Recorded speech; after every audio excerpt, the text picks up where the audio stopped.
Good afternoon and welcome to a special meeting of Ulysses Town Board. This is our annual organizational meeting. I will call this meeting to order at 3:30 p.m. on Wednesday, January 7th, 2026. May we please have a roll call? Yes, Mr. Boggs. Present. Mr. Knight. Here. Ms. Olson. Here. Mr. Manley. Here. Ms. Weatherby. Present. Okay, we have an agenda. It is basically the organizational meeting agenda. Of the organizational resolutions. Are there any alterations needed?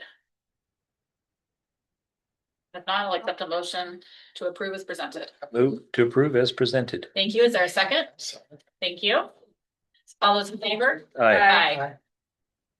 Aye. Okay, privilege of the floor.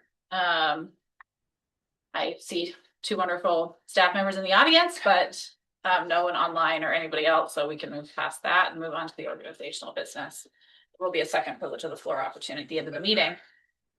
Okay, so the first items up are related to DPW and Scott, and so after he gets done, he's gonna dash off because his day starts a lot earlier than ours does in town hall.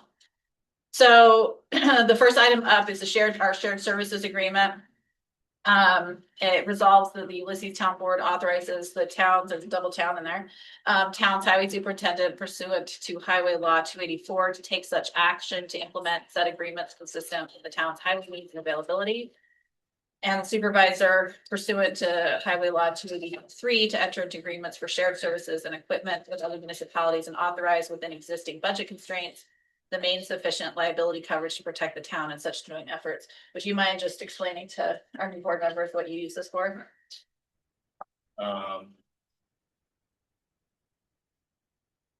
So this was the one with the 284 And the sheriff's services. and the shared services. Yeah.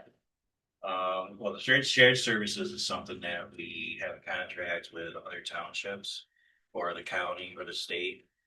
And if we needed to, borrow something from them, or if we needed, or, whatever the case may be, that would be our agreement with that shared service. They last 5 years. And we have, I think, 3 or 4 that are signed. And we sent them out last year, and I think all of them came back signed except for maybe one. And I think that was kind of yeah. But it used to be a big deal back in the day, because like if we were to do a road, let's say paving or oil and stone or like that, the townships would drop the state and all that stuff. So it was very important back in the day, and I think it is still important. But now these companies like Sucos and Seneca Stone, they just come to the all. We don't relate. So we still do help other townships in the county and the state when they need it, but it's not like it used to be.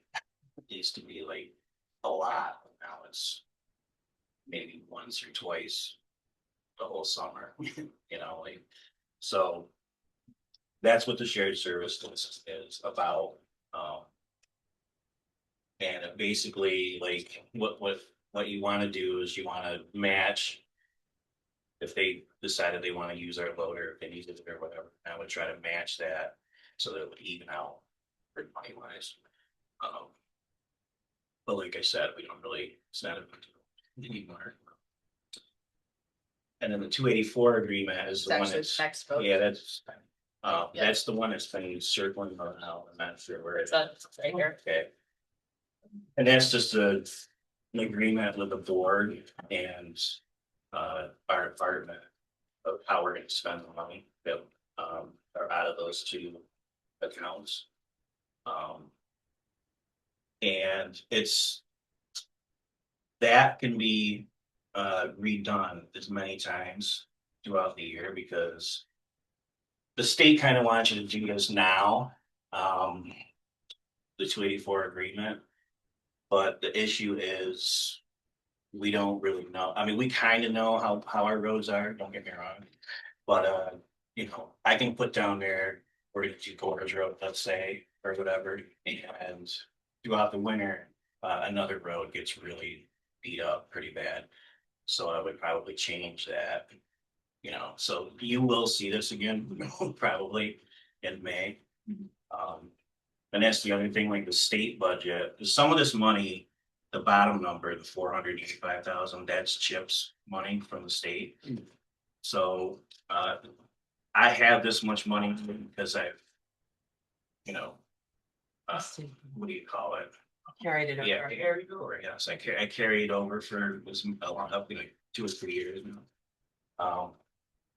But if I didn't, I'd be starting at zero, and I don't even know what the state budget is yet.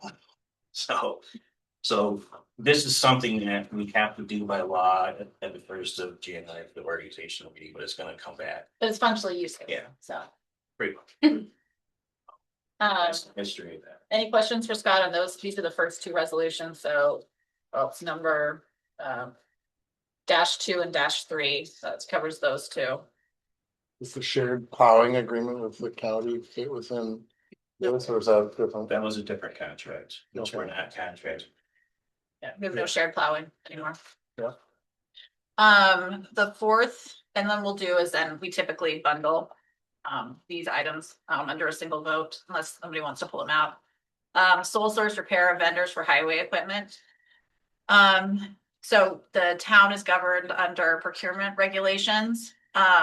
But there are some carve outs, and this is a carve out that allows the highway superintendent is in adherence with the procurement policy to procure repair services as required from the following sole source vendors. BMAC, Casey's Garage, and Regional International Corps, and this stems from a history of we kind of live in the middle of somewhat nowhere. And there just are not a lot of vendors who can take care of our big vehicles, so you wanna. Yeah, that's pretty much it. And then so when I took over, we had different types of trucks, like the Mag International. We had a whole different trucks. So now that I've got in there, a lot of them are Max. So you kind of want to go back to that dealership because I have warranties, everything else, and plus you want to have like a record of what they've done and everything else. So yes, these three are basically the big places around here that we take for our trucks to get. Scott's been also able to save the town a lot of money because you're able to do some of your team's able to do in-house some of the repairs and things like that, or replacements that. Yeah, Is we try to do as much as in-house. The fifth resolution, hours of operation for the DPW, this is embedded in the union contract that the highway superintendent gets to set at his discretion, the work hours. And typically you work 4 10s, starting usually like now, it's April, right? Because it's getting so early. So snow Yeah. tends to dissipate. We usually work 8s or 10s, and usually when the weather gets better, depending on, you know, how it goes, usually we start in April, the 10s, and then we end like September, somewhere around there, and then we go back to our 8s. So, and really it just depends on weather. If the weather's bad till May, then we do 8s until May. And you're usually off on Friday Yeah, it'll be, for when you're doing When you're tens. doing 10, yes. And then the vehicle benefits, Scott's on call 24 hours a day. The town board authorizes use of a town vehicle for travel to and from work, provided it's not used for more than incidental personal use. And then mileage recorded and submitted to the town clerk.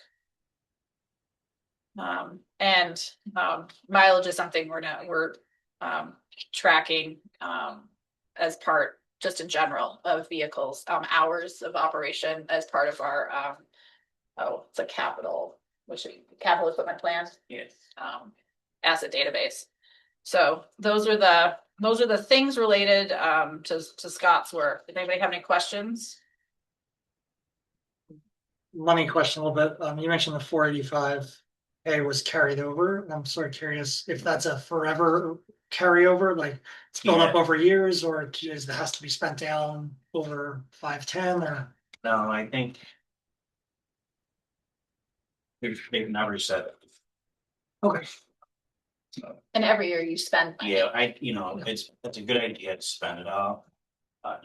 Don't get me wrong, but the reason why I saved a lot of it is because I was thinking about buying chips. And I changed my mind, and so now that's why there's so much. okay, Yeah, but we do in our budget plan, Yeah. the idea is to get boosted up. Right. And that's why the number's so big in Okay. 2026. It typically would not be that Yeah, it's large. not. okay. Been in the like 180s, 190s Yeah. range. Yeah. Previous year. Is there any formal definition for incidental personal use for the vehicle use, or is it just kind of? As one would normally sort of interpret the meaning of that? I think it's a judgment. Yeah. We don't really abuse, I mean, I'm the only one that takes the car home at night. I'm not gonna lie, there's times when I've like, if I'm on my way here to the town hall, I might stop at Share Safe. But other than that, I don't do, or we don't do anything when I'm supposed to. He doesn't drive on the weekends unless it's for town stuff. I've seen him inside him But I don't think there's a formal definition. Yeah, No there isn't. formal definitions. Hasn't been an issue. No, But in the future, there may be, and we'll have a fun organizational resolution as a result of it, because that's what the history of this document is. Okay. Good questions. If you're okay to proceed with these, I accept a motion to approve resolutions 2 through 6. I'll make the motion. Thank you. Is there a second? Second. Thank you. All those in favor? Aye. Wait, who won that second? I think Steve did Just that. give the new guy, yeah, get his name in the minutes. It's David. Many meetings to come, one hopes. Okay, well, off you go. I'll stay.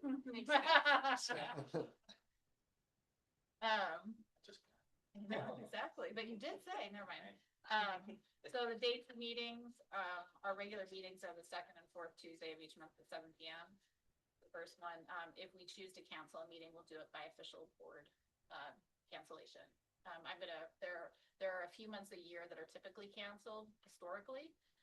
February, August, and December for the second meetings, but we would have to take action to do that. So, and it really depends on the workload. Some years we had those meetings because we know we have things we're going to need to discuss.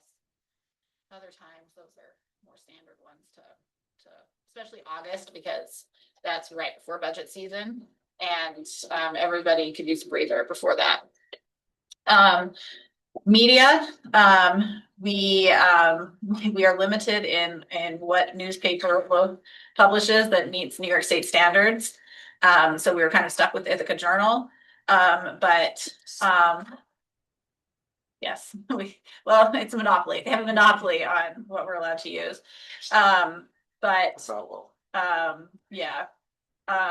But we, Carissa in particular, as our communications officer, does a really good job distributing information to a wide variety of sources. So we are not counting on the Ithaca Journal to be the source of notice of when we're having special meetings and things like that. Resolution 9, meetings and related records. Draft minutes are produced by the town clerk and sent to the town board. And these are also eventually posted as part of our meeting packets. But there is open meeting laws related to when those draft meeting minutes are available to the public, which then get marked as draft if they've not been approved yet. Resolved that the digital versions are hereby designated as the official minutes, so we're not keeping thick stacks of physical minutes anymore. We actually do still have the minutes books, but no, just nice to have the flexibility of, Do we have current minute books? yes, Like, us.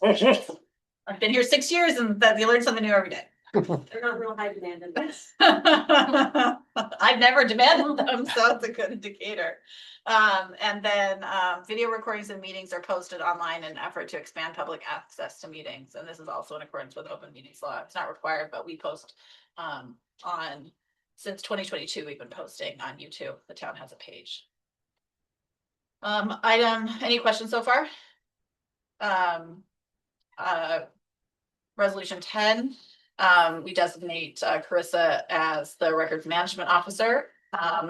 And it also is that town board members are notified of any freedom of information requests. We get, how much do you think we get a month in that regard? Maybe 1 month. And a lot of them are like, some of they're like national, right? They're looking for Yeah, vendor. they're like procurement companies trying to collect data. So then we'll get the public requesting stuff. Your stuff is related to the town. It's not private person. It's not private, number one. Number two, there are limitations on FOIL. But the town board can choose to release things that are, that go beyond what was legally required by open meetings and FOIL laws. But I've probably done a handful of disclosures of people asking, they want to see email communications between me and another person, things like that. So Carissa will manage all of that. And that's it for items, for meetings, media and record items 7 through 10. Any other questions on those? Okay, accept a motion to approve those 3 as presented. Thank you. Is there a second? Second. Okay, all those in favor? Aye. Hi. Okay, moving on to reimbursement, petty cash and gift items. Mileage for personal vehicle use for town business. They came out of the 11th hour, right? The 2026 rate. Oh, It has to be a half cent. Yeah. Round up. Awesome. Trust me, Flixie Coach, you make it $1. I round everything to zeros and fives when you talk about budget.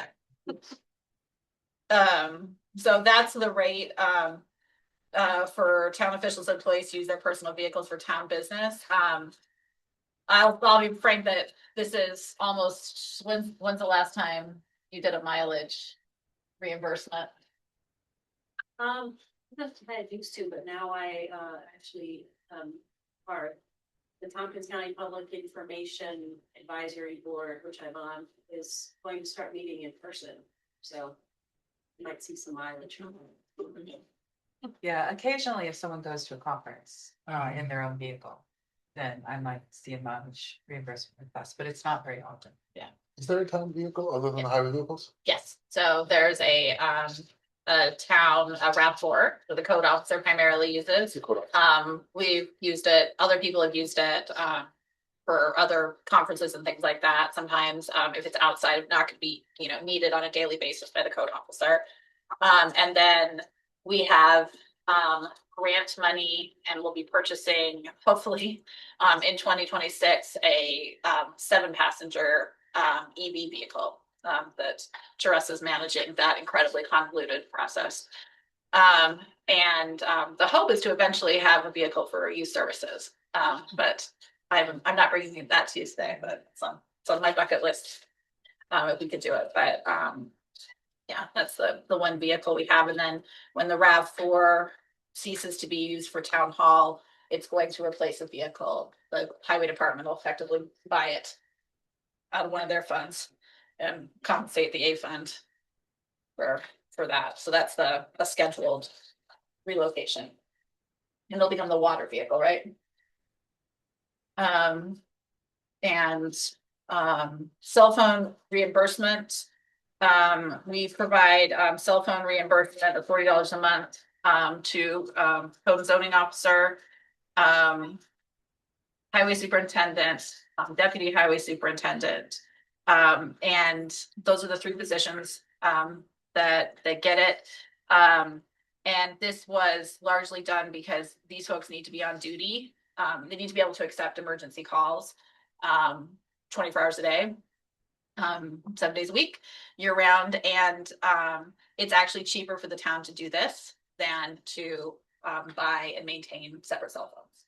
So when we looked at it, Michelle and I and you looked at it a few years ago, we might want to look back again.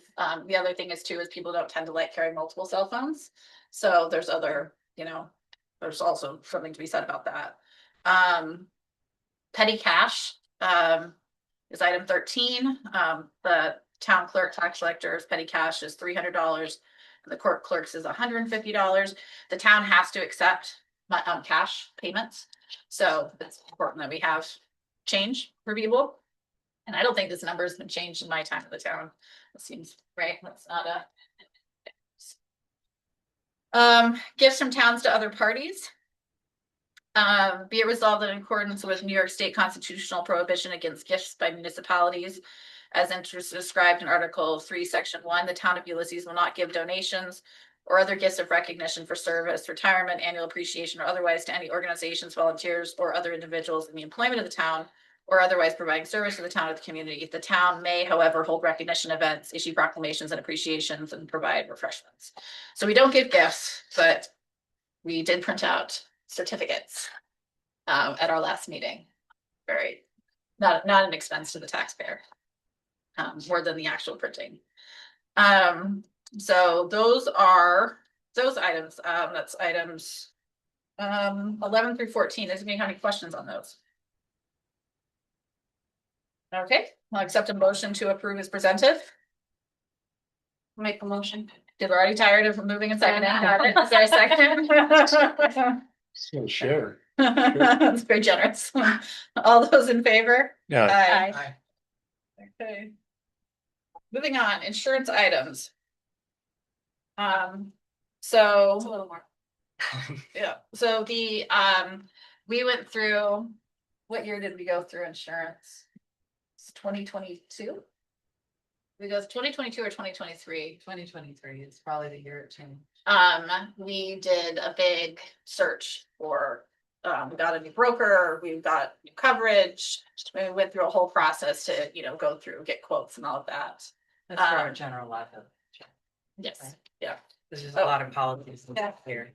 Do you have that thing, the Rich? You missed us that much, Rich? You missed us that much? His name's in this, he's gonna, you're appointed.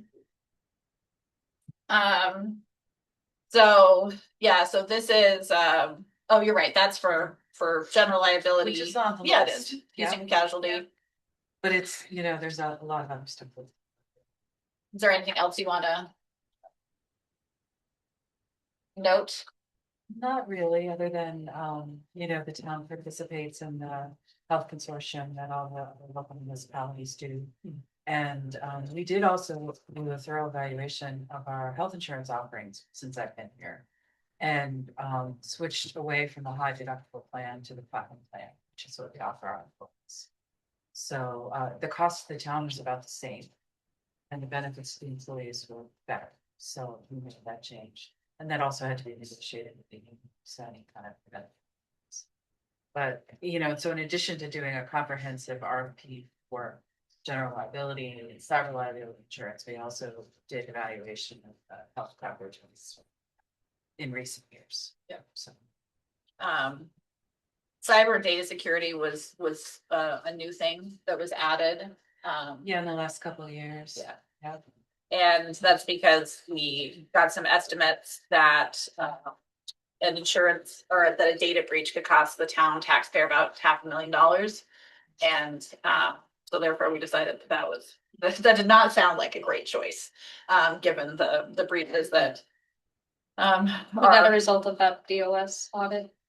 the comptroller's audit. Contractors, yeah, sorry. No, actually, it doesn't, Okay, they came up didn't separately. flag it. No, it came out more of as a risk factor that we were not looking at just in the changing situation of data breaches like that, so. Okay, anybody have any questions with these? Is there any overlap potentially between individual cell phone use, which we just looked at, and then data security? And in terms of insurance, because your data it's not just you signing into your computer, if you will, your work email, it's living on that phone as well. And any like policies or practices around that, or that this insurance recommends that you do for people using their phones around it? Yeah, it's interesting because we just had a review this year where they showed through a risk assessment with us. And that did not come up. Okay. I will just say it hasn't come up, but it's an interesting question though. It is. Because certainly that is a potential area of risk, I imagine. But they have not inquired about our practices about that. So none of the cell phone, so like, and I think part of it is what cell phones would have access to. Right. Which would be going through like the Microsoft. Yeah, do the platform. authentic. Right, so it doesn't mean that there's no risk, I'm sure, Yeah. but that's not something just yet that's flagged. It hasn't, not yet. Yeah. So you're limited, there years, so. In fact, we're saying it's one of our phones. I was like, So- it's running, Sorry. it's running through some language model now. Exactly. Crime coverage, crime insurance policy through U.S. Specialty Insurance Company for town officials, appointees, and employees. Forgery and alterations, theft, computer fraud, employee dishonesty. What other fun things around here? So, yeah, those are, for employee dishonesty, there are certain positions that have specific coverage because they have access to money. Pleased to say we've never triggered any of these policies in my So time. these are all sub bullets under. Right, employees. Yes. Right, yeah, these are the specific positions that are covered due to their access to. Oh, okay. In addition to, overall employee dishonesty. Okay. These positions have access, like myself and for instance. Gosh. Then we have, I think 17, but I think it is, 15 and 17. Mandatory review of all accidents involving town property. So we have, a process, that, incident reports have to be completed and provided to Blixie. If there are any accidents, involving, we've had a couple of things happen, over the years. We had a vehicle issue a couple of years ago. And these are not just for if something happened, it's also if something was close to happening, like something happened. A near miss. A near miss. Near miss. Near miss. Yeah, and the Health and Safety Committee reviews those on a quarterly basis too, but if something were to happen, we would want to look at it right away. Okay, any questions on items 15 through 17? Okay, all those in, say, is there a motion to approve as presented? I'll Thank you. move. Is there a second? I will second that one. Oh, did Tom already get it? Perfect. All those in favor? Oh, Aye. Okay, moving right along. Items 18 through 22 are financial items. This is a resolution that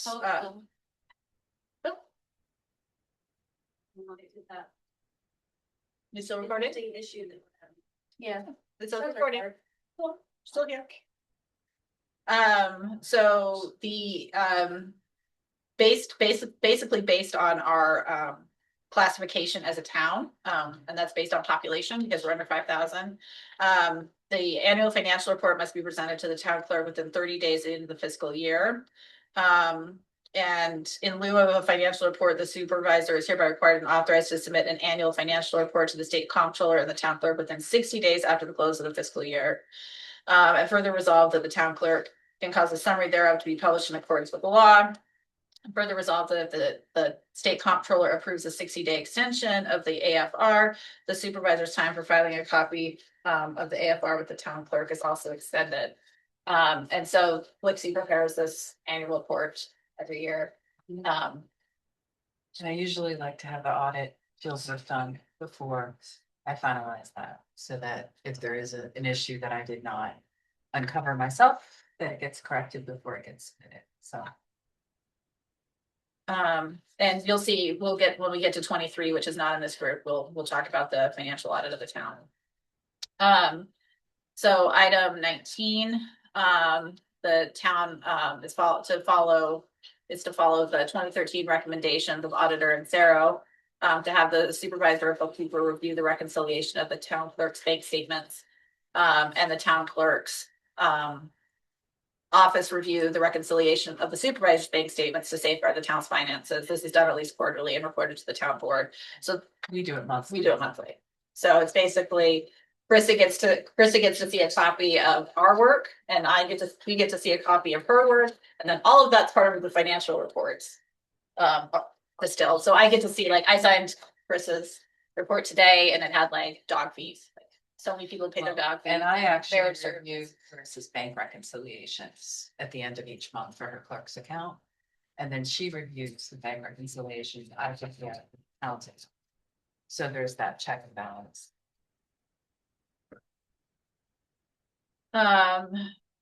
Any questions about that? Item 20, financial institutions, Tompkins Community Bank is designated as our depository. In which the supervisor, town clerk, justices, and other employees by virtue of the offices shall deposit all monies coming into their hands. And further resolved that the town investments can be made at other banks and institutions as outlined in the town's investment policy, and the town's investment policy shall be reviewed and approved by the town board periodically and revised as necessary. It's part of our policies under review today, and our investment policy was largely written by Rich Goldman. That was a big asset to the town. We've made some good money on it, on investing safely. Item 21, collection of building fees. The building and zoning officers are prohibited from collecting cash payments when outside the office.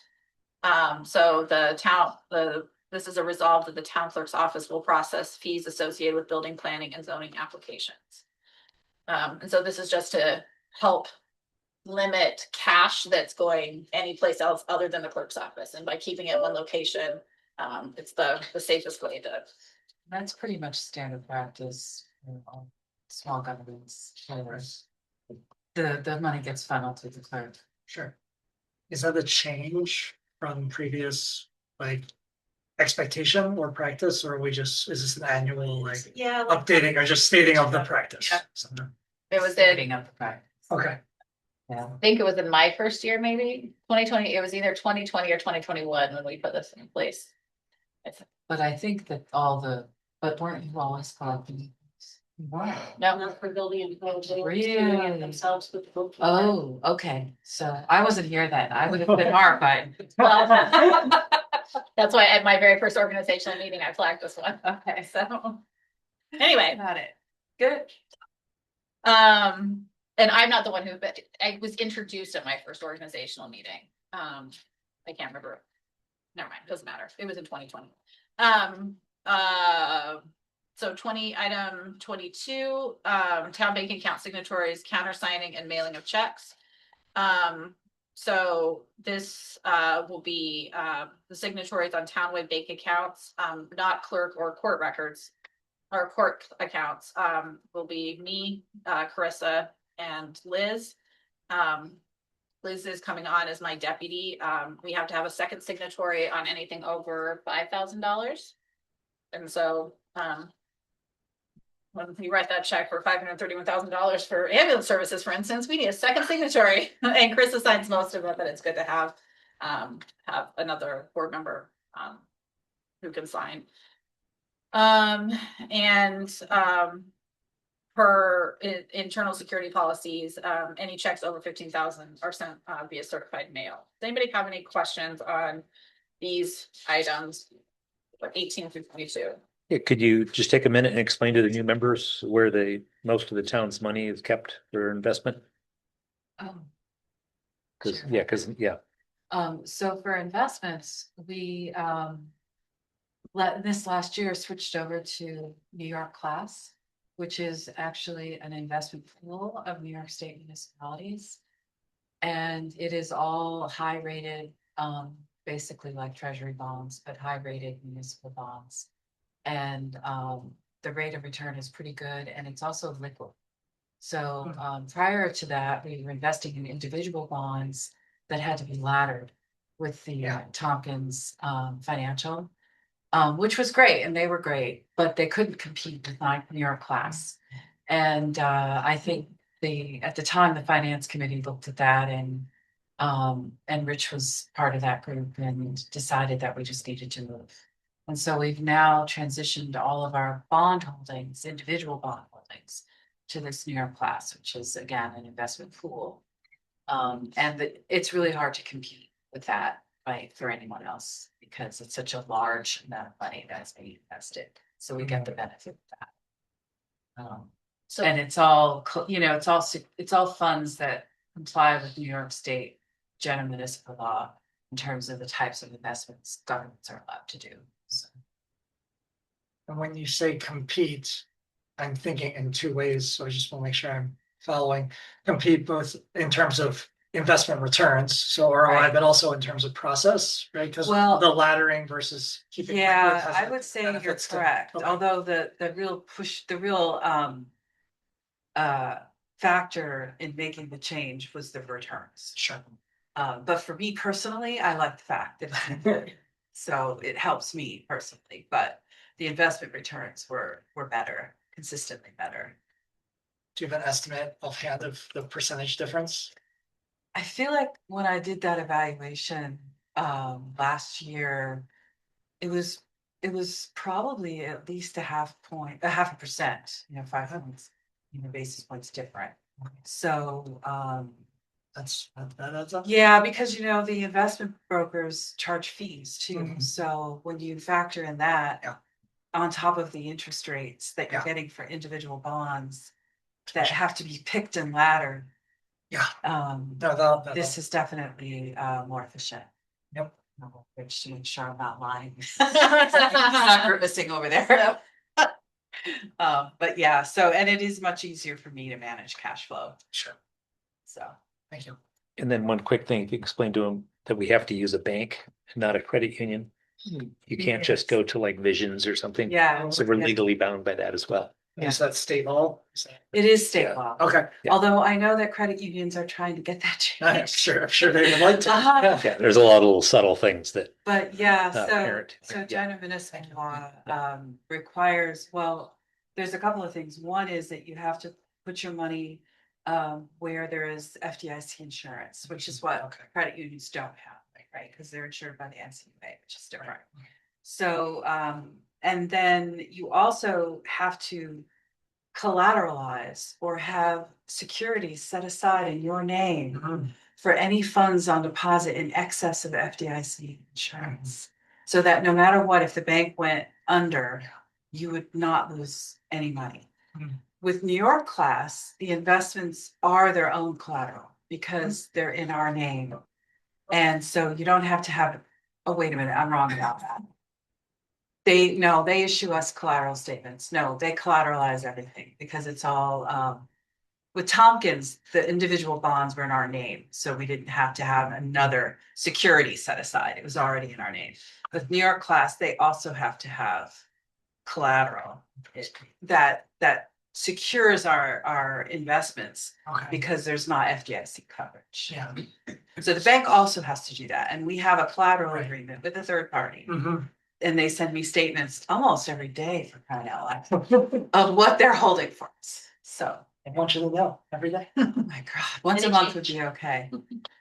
Having to do with the FDIC coverage limitations of. Yes. Like 250K. That's right. It's 250,000 for checking and savings. So you could have a total of 500. Thank you. Yeah, right. thank you. That's New York State law. Mhm. okay, Thank you. So accept a motion to approve items 18 through 22 presented. So moved. Is there a second? A second. Thank you. All those in favor? Aye. Okay, and then item 23, a financial audit of the town and court office. Well, this is highlighted because it hasn't been finalized yet. So town law requires that on or before the 20th day of January, an audit is performed for each town department, or alternatively, prior to the 20th day of January, the town may schedule an annual audit with a certified public accountant to take place within 60 days after the close of the town's fiscal year. Be it resolved, the town board of Ulysses has scheduled its annual audit with a certified public accountant in Cerro to commence the week of February 16th, 2016 or 2026. And be it further resolved that the Ulysses Town Board has scheduled the annual court audit. And these are dates that all work for the court clerk. Basically, we need 2 town board members who are willing to come, and then basically they open, there's a document that the courts provide, and you're asked to basically you follow along and answer their questions by asking to see certain documents that they tell you. So you don't have to have any expertise to do it. Basically, you're reviewing the court's records for the year and verifying Cross check. that everything is in order. And there's a checklist that you follow, Yeah. and then Angie would provide all of the documents for you. She's very organized, She's so very organized. She's very organized. very organized. Judge Dresser is very organized too. Yeah. So it typically takes, I don't know, 45 minutes, something like that, an hour. I think maybe. the first time I went was longer just because they explained more to me. It's a way to also see into some of the things in the courts, so. So it's an option if one of the new board members wants to do it. I know it might not work in your schedule, but which is totally fine. But those are some dates that I know work currently. And And it's morning for sure, 8:15 a.m. yeah, well, that's what it's been typically a morning one just since she's there. But if you wanted to move it to an afternoon one, I'm sure we could coordinate that. I don't know if Angie's, Rachel, would you see if Angie's still here? She usually was there. Those are all weekdays, right? I don't have a Yeah, full calendar. yep. But if there's 21 is Wednesday. Do we have to do this by the 20. 20th? That's what the Not state here. law said. you're not there. I was just, No. That's the town law one. or I'm sure the town law. No, we've done it after the 20th Have you? Okay, and nobody's ever moved that, it. that only applies to my stuff. Yeah, I think so. If you'd like to schedule one later than that, if you look at your calendars and think that you could, it's a really good way to to understand the court. Yeah.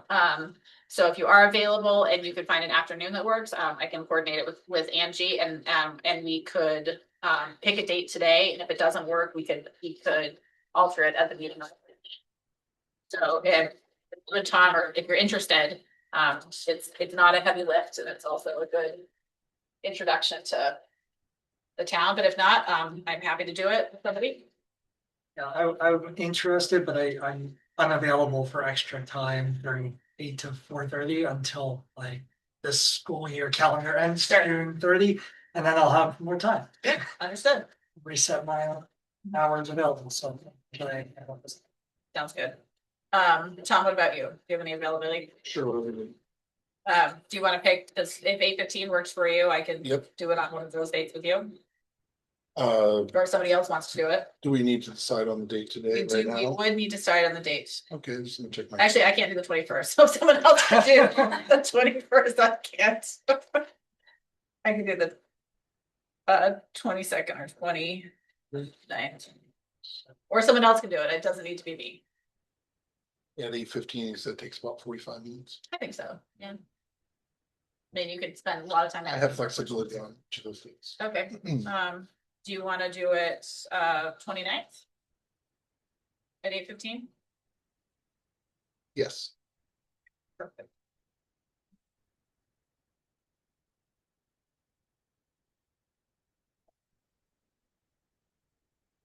Sounds good. I will confirm that with her. And then I just want to flag that Ulysses, we do pay for an annual audit.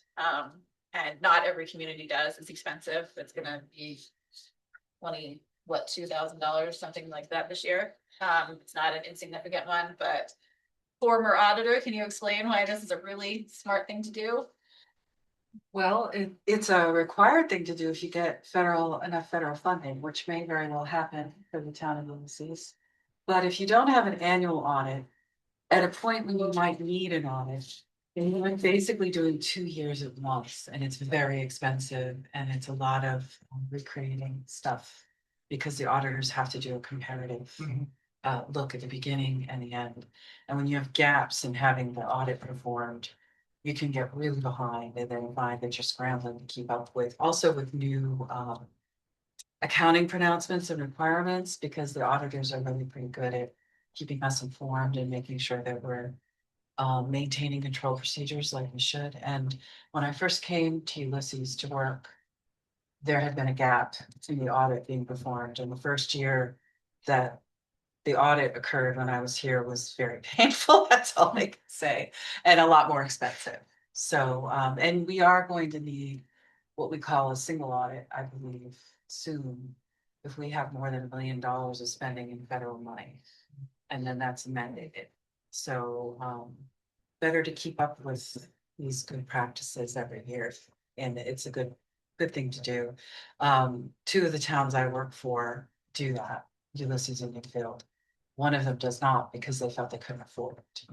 But I do think that one year that'll hurt, mostly me, but it'll also be very expensive to get caught up again, so. Anyways. I've been in this situation previously where we moved from an annual audit, running a nonprofit, and it costs a lot of money in the audit. And luckily, wonderfully, we didn't catch too many things other than minor errors. And we moved eventually to a every third year audit and then a financial review in between. But it sounds like we're really focused on the controls, the review of controls that the audit does that the review might not. Correct, although the review, I'm sure, was helpful because at yeah. least your And financials outside were eyes. caught up, yeah. yeah. But because of all the laws and regulations and external requirements, especially on government and with the grants that we get, that can get a little overwhelming if we don't keep up with that. Yeah. So, and how often do we look at our provider? Super helpful to have the same person year after year. Yeah. Team, but I- also. I'm not sure when an RFP was done recently. I thought Michelle did one when I was here, but I don't remember. We did an RFP I believe we did an RFP to establish in Sarah during my Right- time, right around Right the time. around, maybe right before I started or right around when 2020, I started 21. somewhere. Yeah, because I came here in the middle of 2021, I believe.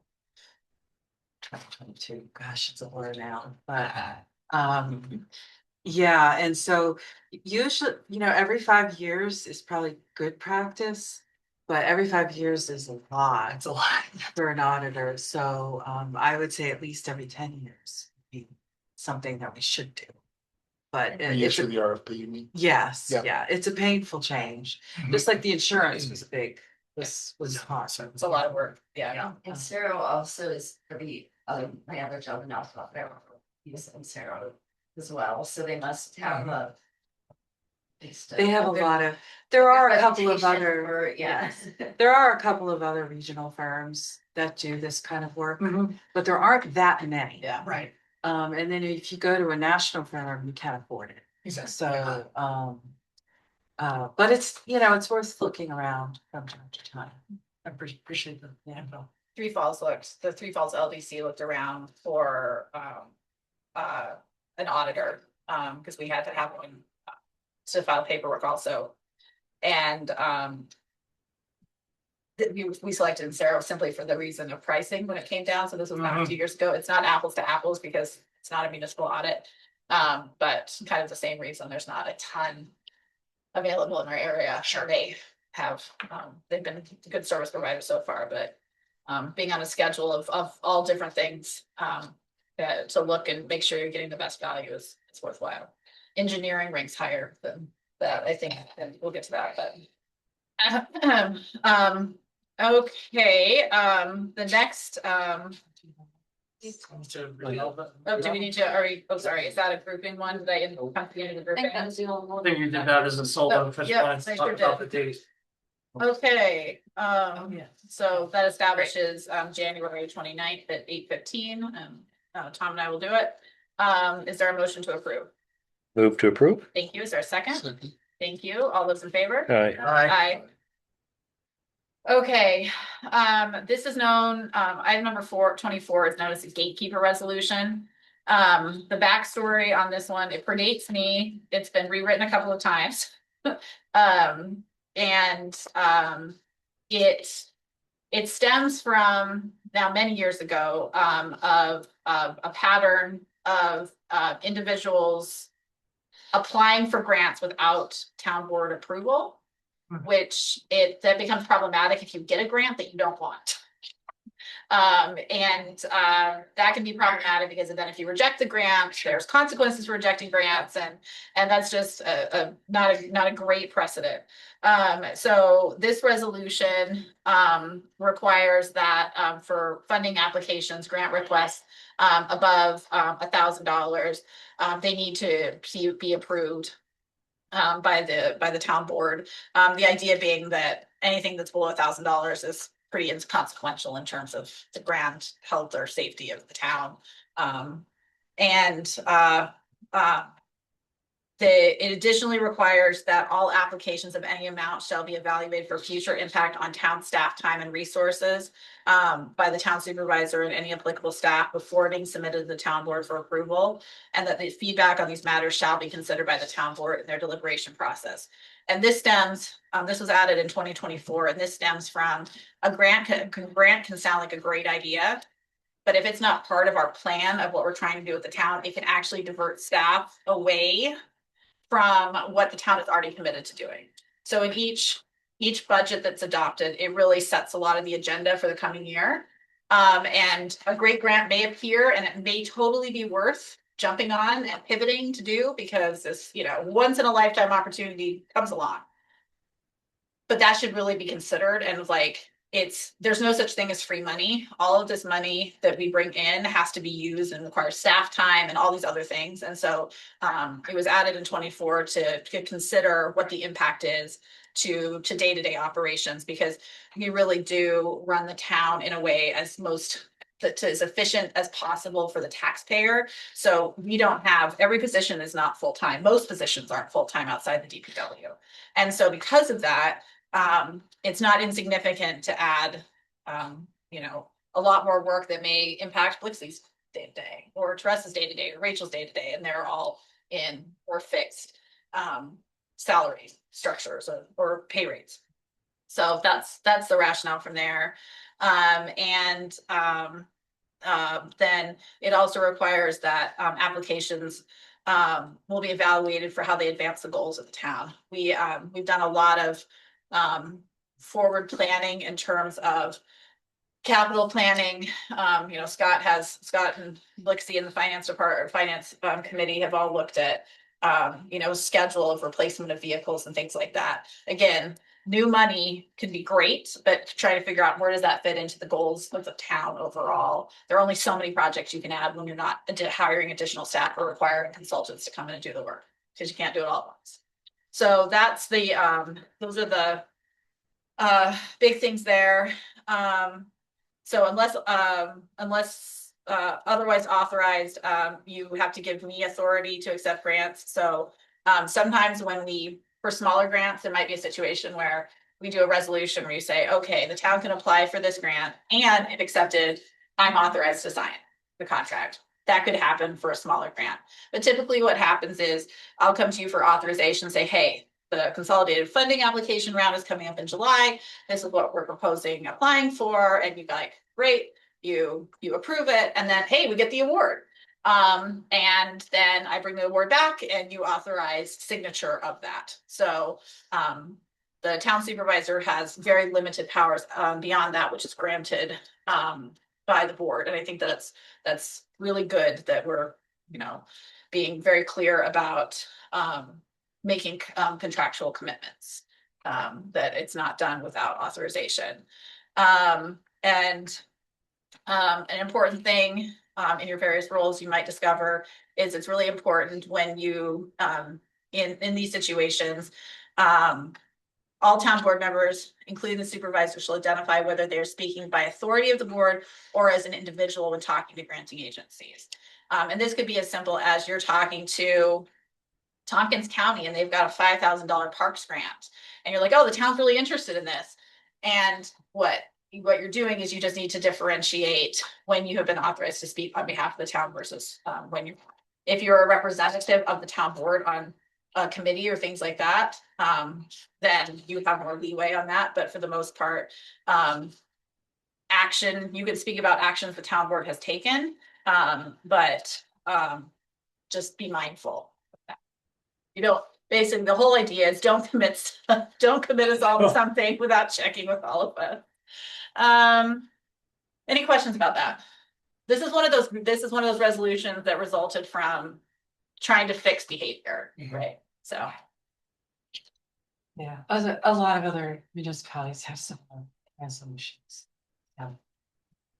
Is this working? Have we ever come up against any incidents where for timing reasons we weren't able to apply for a grant that we otherwise would have applied for? yeah, it did, the safe streets, the safe roads, I think it was safe roads, one. I'm involved with that one in my current professional role. Yeah, and we got notified of that because I actually got a reporter called me to be like, why didn't Ulysses participate in that? And so I actually looked back in my emails and we had to commit on a Tuesday and they reached out Friday afternoon the previous week. And I didn't have a town board meeting. I wasn't, and it was the weekend going into 4th of July weekend. So it was just like a cluster duck. That usually doesn't happen. It doesn't usually happen that way. But it just happened to be that they were looking for additional people to sign on and we didn't have to do a full commitment, but I couldn't even authorize in that capacity because of this, I couldn't authorize that. So I think that that's the only time in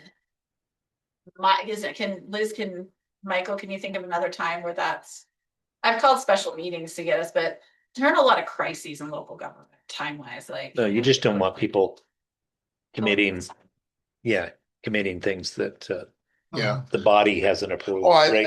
I think it's Yeah. the spirit of the resolution is Yeah. really good.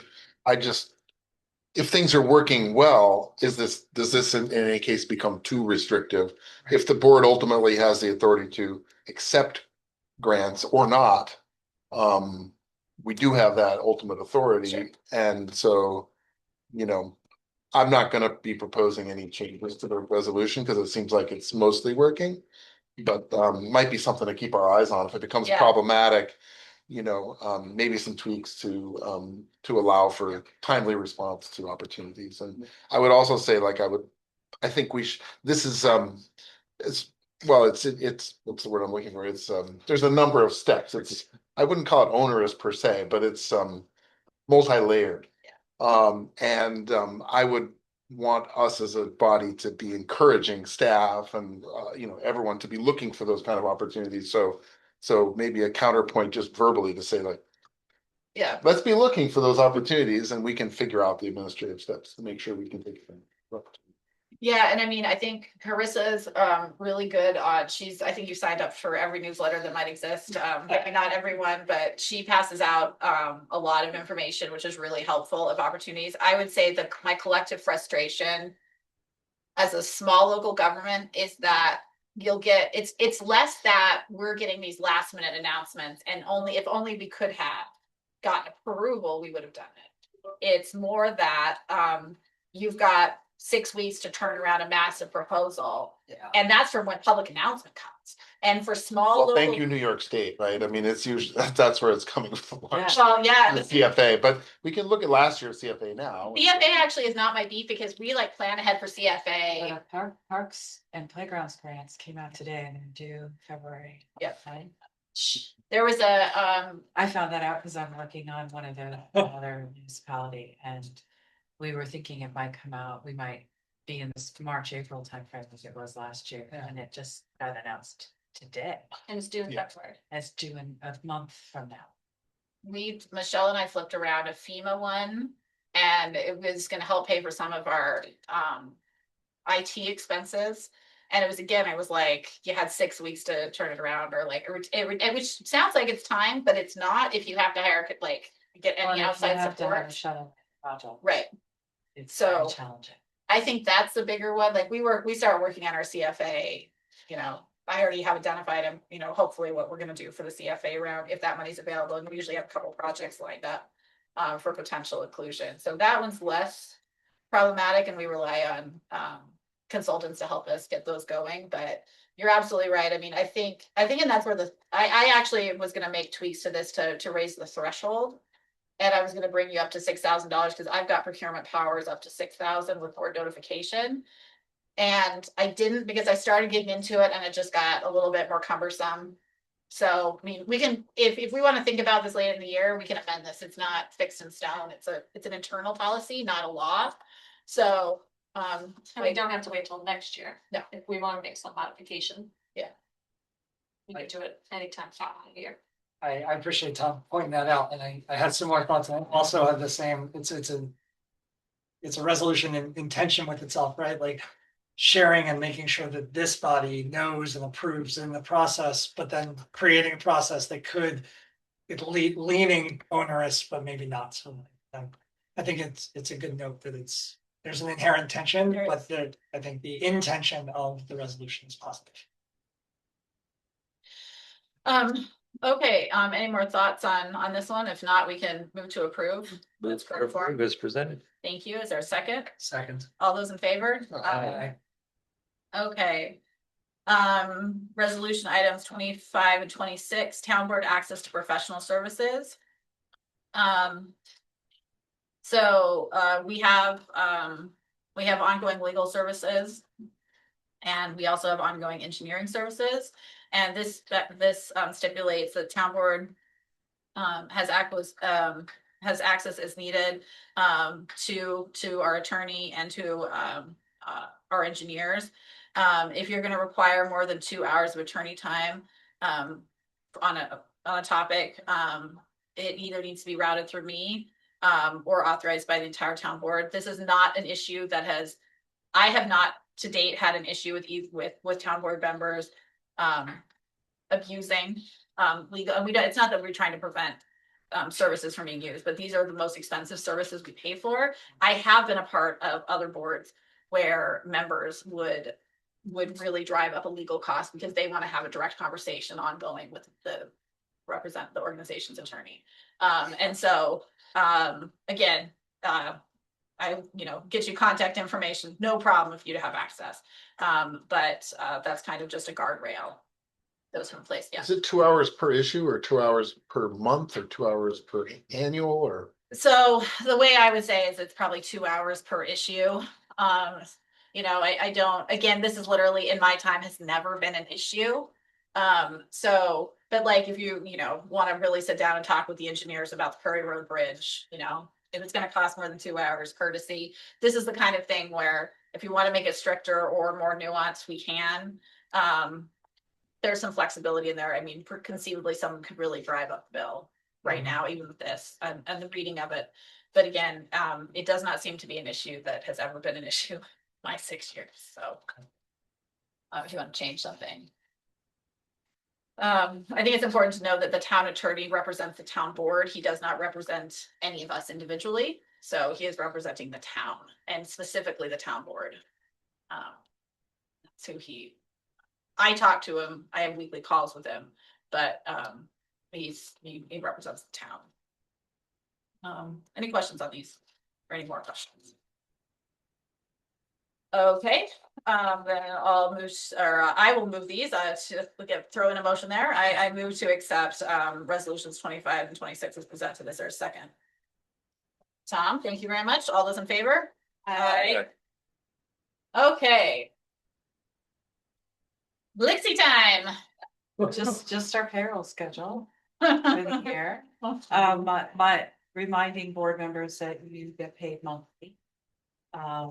And it'd be in the second or the last pay of the month if there's 3. And everyone else is bi-weekly. This is distributed to staff as well, so they know when they have to give me some people report time. Some people don't. But anybody who's at least 20 hours or more is getting leave time. So even if they're salary, they need to report use of leave time. So I wish you lots of rain, no salary for us. So it's just the year's schedule. That's pretty much it. Okay, and then item 28 is pay rates. These are budgeted. And these also, with the exception of elected officials, get reported to the county. I have to do a payroll certification annually with Tompkins County. And then I also report to them any changes subsequent to that throughout the year. Any questions? Have we ever done a salary study? for Yeah. people? Yes, not that long ago. Yeah. 20 for last year's budget. Yeah, last year's budget. I What did. do you guys budget? Yeah, yeah. I mean, it's a spreadsheet. I did it. Oh, I'd love to just see it. Yeah, sure. Thanks. And then the last item in there is crime records. Anything you want to say about that, Betsy?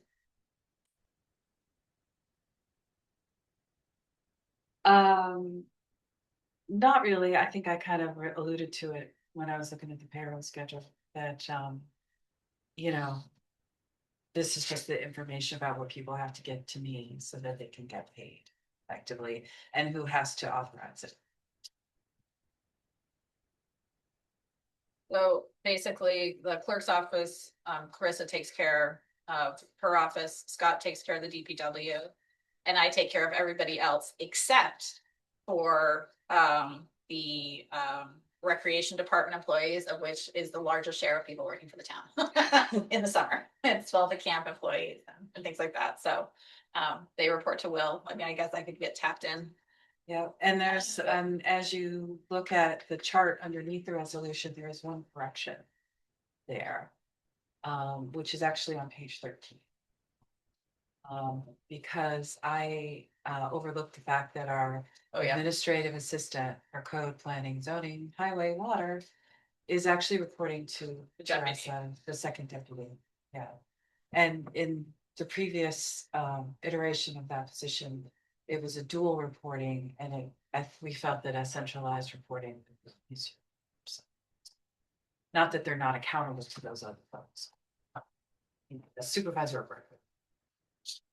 And you have that correction. I know you emailed me about it. Thank you for catching up. About, well, it was actually Niels who caught it, but brought it to my attention. Team effort. A team effort, but yeah, that was oversight. Any other questions? Oh, Lexi, Yes, does 2027 have the extra pay period in it? 2027. Yeah. I haven't looked at 2027. Yeah, It does. one or the other year does, 26 or 27 does. No. It's gonna come up again. Oh, well, thank you for the Yeah. heads up. I haven't even thought about 2027. Yeah, I was counting to get the 26 here, but it's Yeah, no, it's 20 moving up pretty early. It is moving up pretty early. Yeah. So get ready is what Yeah. you're telling me. Yeah. Okay. It's a fun discussion. Okay. So I'm gonna separate these out, Carissa, just because there's one change. So, make a motion to, accept the resolution items 27 and 28 as presented. Is there someone seconding that? Second, Thank you. All those in favor? Aye. Aye. And then a motion on, I'll make the motion to accept, resolution number 29, as amended. Is there a second on that? second. Thank you. All those in favor? Aye. Aye. Okay, this brings us to our fund policy section. And town has a lot of policies. Anybody wants to check out the policies, all you have to Google is town of Ulysses policies. And we have a whole page dedicated to policies. For the purposes of today, we're not looking to amend any policies with the exception of one item within the fund balance and reserves policy. I'd like to flag for the board that our biggest policy is our personnel policy. And it's a very large personnel policy. And it cannot be amended. Or let's see, it can be amended, but amendments really need to be coordinated with the department or the DPW union. The union is represented, I'm sorry, the DPW members are represented by the Teamsters Union, and it's embedded within the union contract that a reference to the personnel policy. And so changes within the personnel policy get flagged. Yeah, I mean, obviously, minor corrections, but for the most part, that doesn't get amended unless there's a lot more work involved. So it was amended a year ago, but that also incorporated what was already negotiated with you. So So we're in the, sorry, go ahead.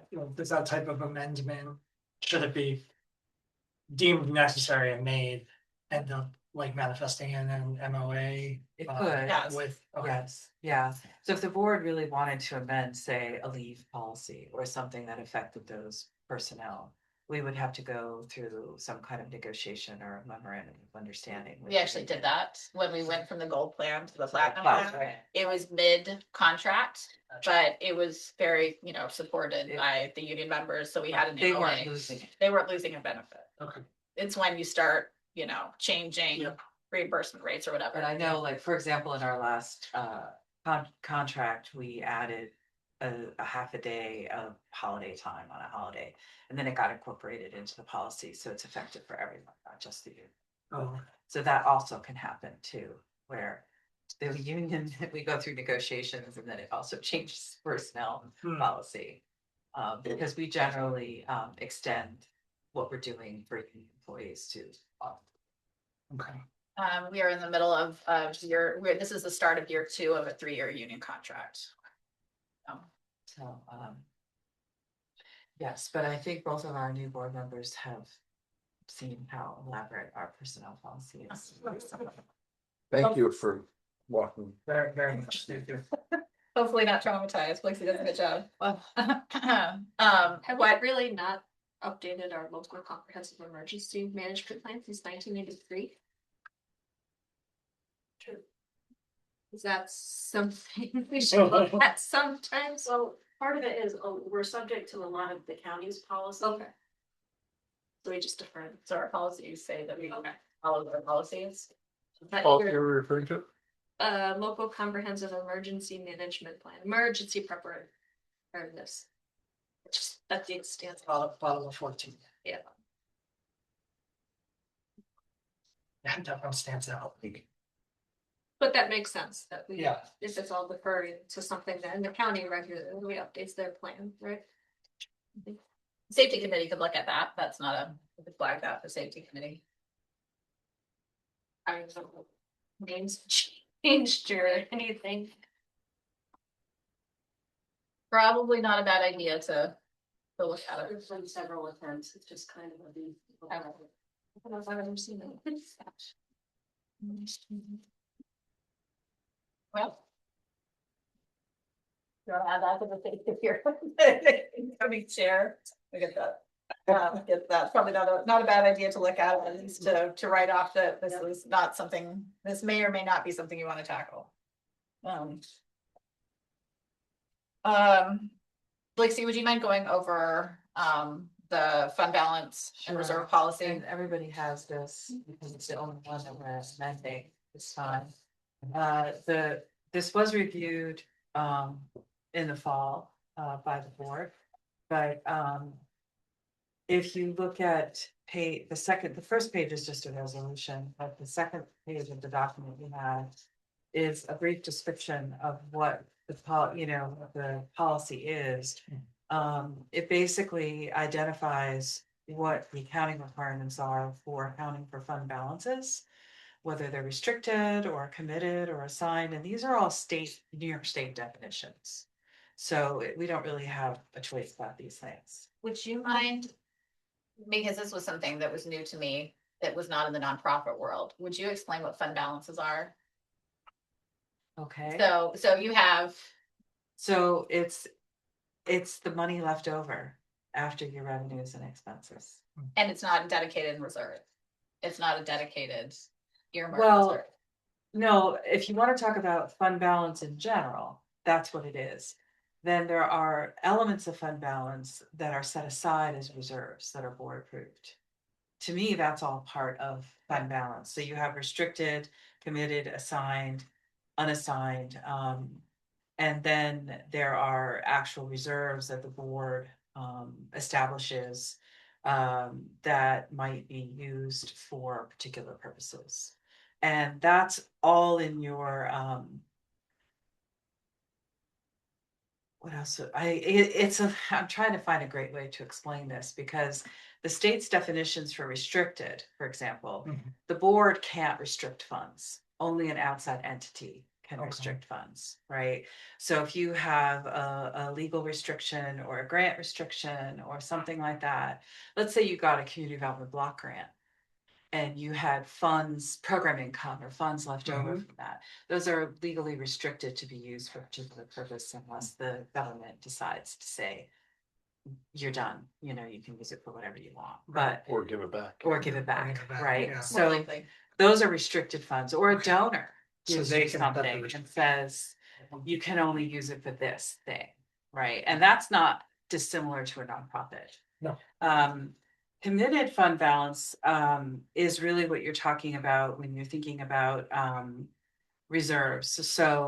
The board is saying, we're committing this money for this purpose.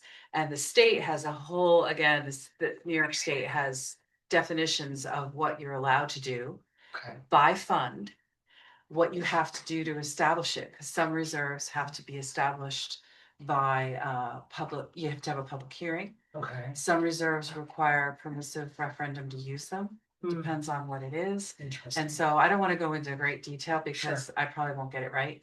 Because I always have to look it up every time. Yeah. But there's a whole document from New York State that outlines how reserves can be established legally by the board. And there's different requirements depending on what it is for. Okay. So there are some some reserves you cannot legally establish. So again, those are sort of your committed funds. Then you have assigned funds, and those are really funds that are intended to be used for a particular purpose, but there's not a real formal process for that. So for example, the town and the village participate in a joint, that's what it's called. Starting to get a little fuzzy. The Joint Youth Commission, and both municipalities contribute money towards the activities of that budget. If for some reason there are leftover money, in other words, we did better than we thought for a particular year, excess funds go into an assigned fund that the town holds to be used for those purposes in the future. And the town and the village would talk about what was the best way to use that. But it's not an official reserve. Yeah.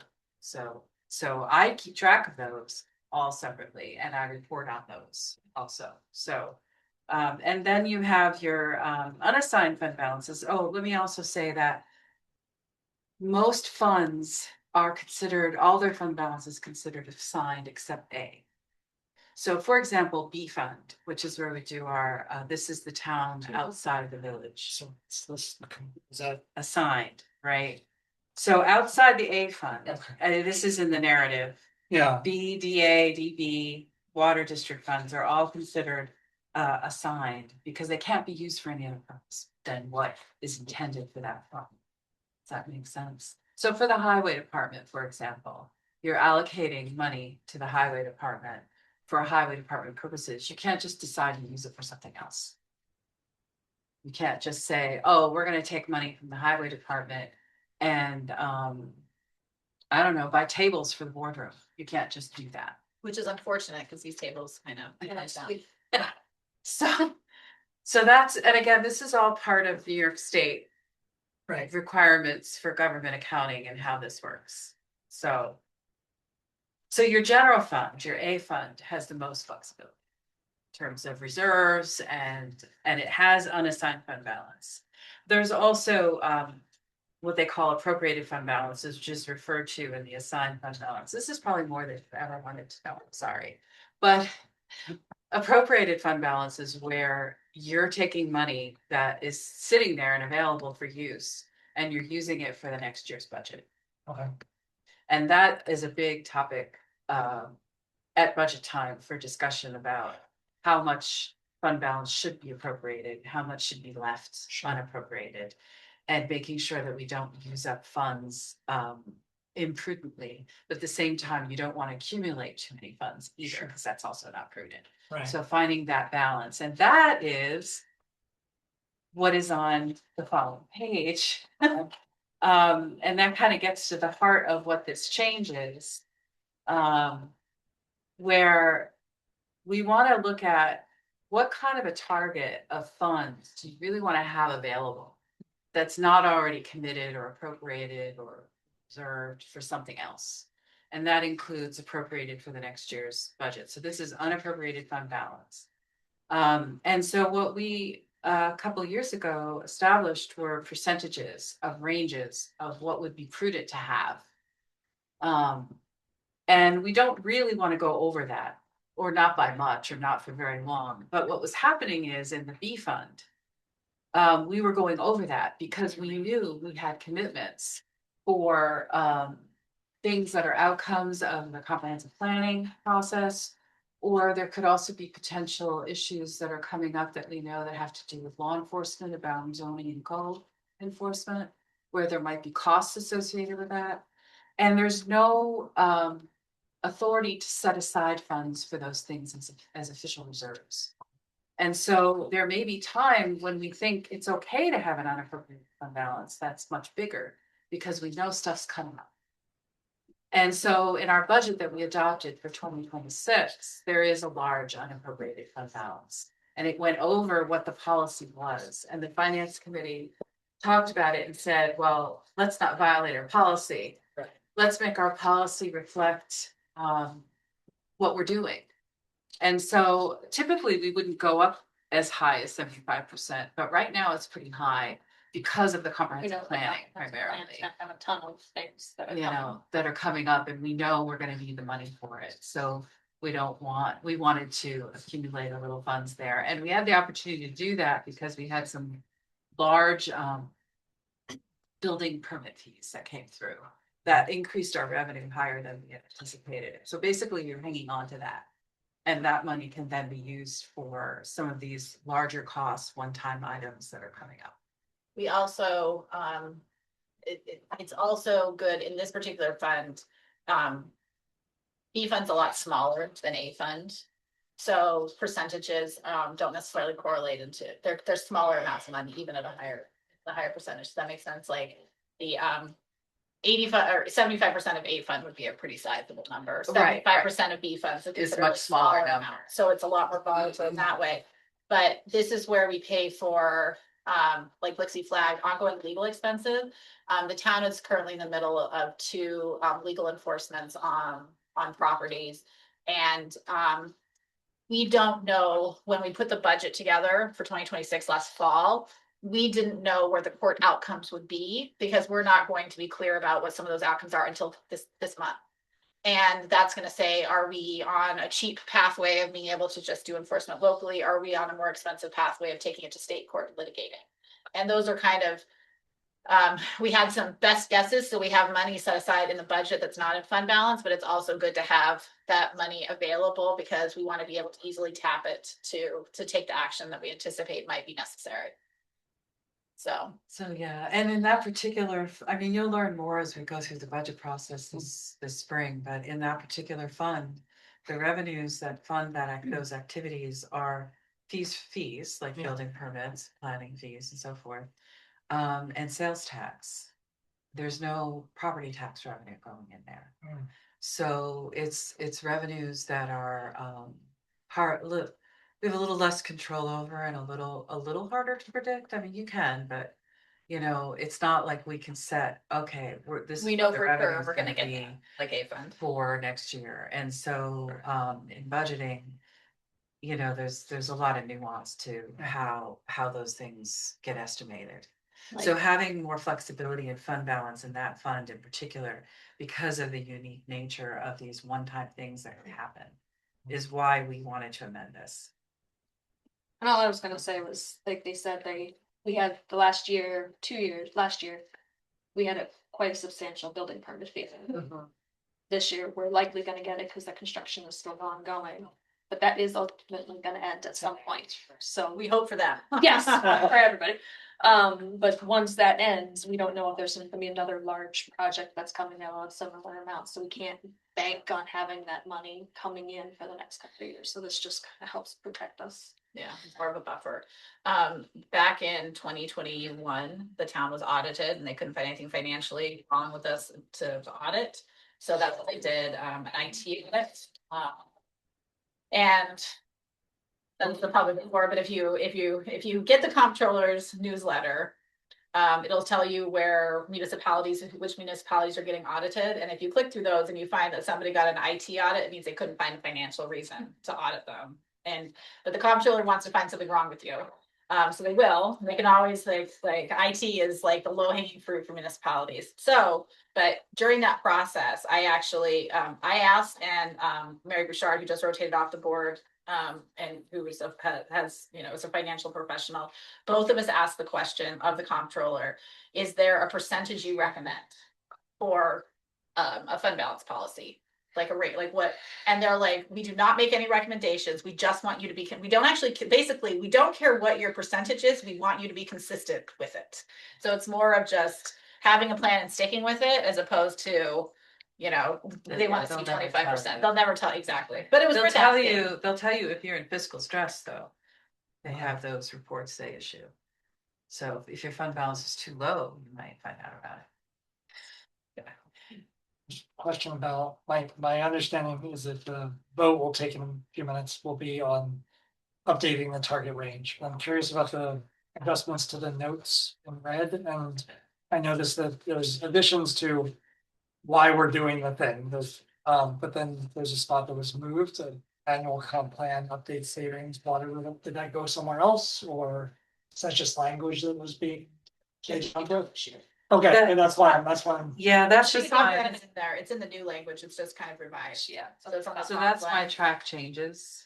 Okay, Yeah. What is it, Okay. am I missing? it's because something? I'm looking for the capital, let's see, no, all right, that's fine, I'm looking for parallel looks, that's fine. And the comp plan should be done this year, Okay, but the implementation process of the comp plan and Sure. goals and recommendations will be for years. yeah, that makes sense, okay. Yeah, the comprehensive plan note is really specifically for this year, Right. like going. I think I forward, was 'cause wondering, I saw comp plan at the capitals, and Yeah. I was looking for Yeah. where it moved, and then. No, no, Yeah. I just replaced that language with the language that Trying isn't to do, line. I haven't found it yet. Yeah. Just to make it more genetic. Genetic? Generic. Generic. It's not a stop. Tired. Yeah, While we're Thank here, you. for that. you wanna move that, yes? just, this is the highway contract, I just need everybody to sign it, and pass Okay. it around. Okay, any other questions on this particular one? Is that the color one? Is that that's the 284? Is it? Is it It's color? colored. Is it?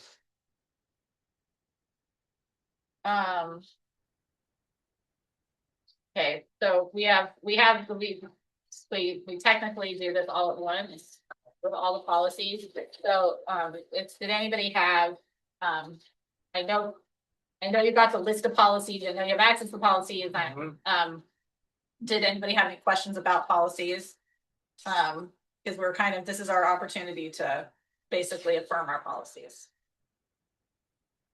Says we don't have a defense and indemnification policy, but that's required by the state. For the asterisks, do you need one?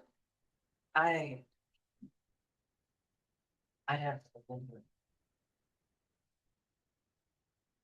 Sorry, we're- So, Sorry, the Page 15, 15, we don't or have down. any defensive indemnification.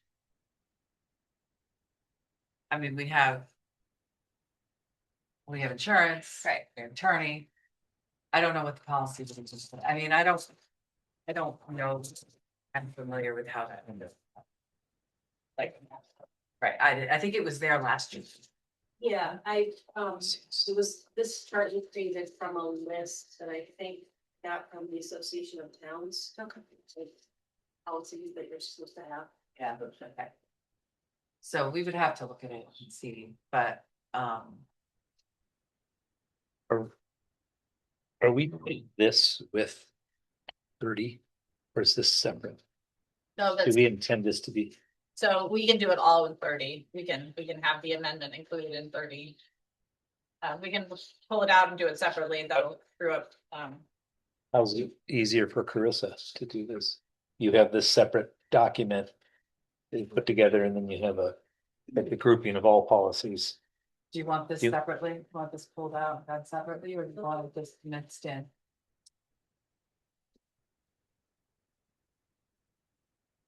She can go ahead. Or we could do policies and then do this. At the, you wanna do this at the end, like 37? All right, wherever we're going, I'm saying. Second last one. Let's. Separate? So I would do this one first. You don't want to adopt the old policy and then. Right. What do you wanna number this one then? So this is 30 and this becomes 31. Yeah. Okay. Well, then you're gonna bump everything Yes. down, I think. Yeah. Right? Yep. Okay. Oh, we're gonna add. Can't do 30A, 30A. Yeah, are we allowed? I was thinking that. By too. No? resolution, it has to be. one. Oh, right. Okay, so this is, I have a question. Sure. I'm just reviewing, I have not read every word of every policy. Give me. you have a couple of time. years to do that. Yeah. But I just was curious about this capital asset policy. Cause I'm kind of curious from our last conversation about how we budget for major capital expenses, and I'm just not noticing it on the website, it's a list of policies. So that was just a note, just something I happened to notice, Yeah, we could. If there's congruency between this list and what's on the website, it Mhm. makes it easier for everybody to. Yep. I will say. There may be others, but I don't know, I haven't done it. I will say the capital asset policy is more about defining what a capital asset is. Okay. And at what dollar level are we actually capitalizing for the purposes of our fixed asset inventory? I see. So, that's a lot of what it's about, but your point about website. Yeah, There might be others, I don't know, maybe not, it's very comprehensive, and it's great, things, awesome, it's all here. Yeah. Rosa, that might be a thing to flag for Lori, actually, because the capital assets actually in largely, there's some overlap. One of our capital assets from DPW. For the sake of time, I'll wait on my question, but I just want to, I'm like, I want to learn more, maybe this is for the budget conflict, about how we plan for major capital expenditures, yeah, how we budget for those. Someone volunteer for finance. I don't know about you, but I'm. Oh, I already I know volunteered you did. to you, but, I'm teasing, Yeah. these are great and I questions. think that's definitely a good budget conversation, because, there's a whole, capital equipment replacement plan that the board gets that as a meeting. And we're actually gonna be updating it later this year, because Scott has some ideas about it. So I'll be working with him more and bringing it probably to the finance. And then we'll come in. So, but as far as other larger infrastructure, those are good conversations. you see them for those for Yeah. future conversations, so thank you. I would say that we've had a history, I think, Ulysses has a good history of doing more than most things do at our size. Like, it's not really to have these kinds of, launch or future planning documents that we do. So, Michelle Wright, with my bestie and Nancy Sailors and, Elizabeth Thomas's deputy, and she really instituted a lot of those. She was given a lot of space to do that work, which was really helpful, I think, for the long term planning. And then we're continuing to update it through. But those are great questions. And it's, it's constantly evolving because of costs changing and approaches for how we're going to finance things in the future. It used to be that we ran equipment until it died. And that's not how we do it anymore, because that doesn't make sense in the current market. So it's a constantly evolving thing that we need to think about with our assets.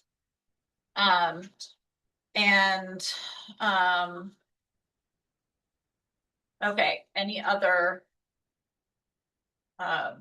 social media? If you didn't talk to Blixie about it, and if you haven't talked to Chris about it, please look at the social media policy in particular of board members. Yeah, so that's a relatively new one. But any other questions? We're first looking at, I'll accept a motion to approve the fund balance and reserve funds policy. This will be item 29, item 30. Make a motion. Is there a second? A second. Thank you.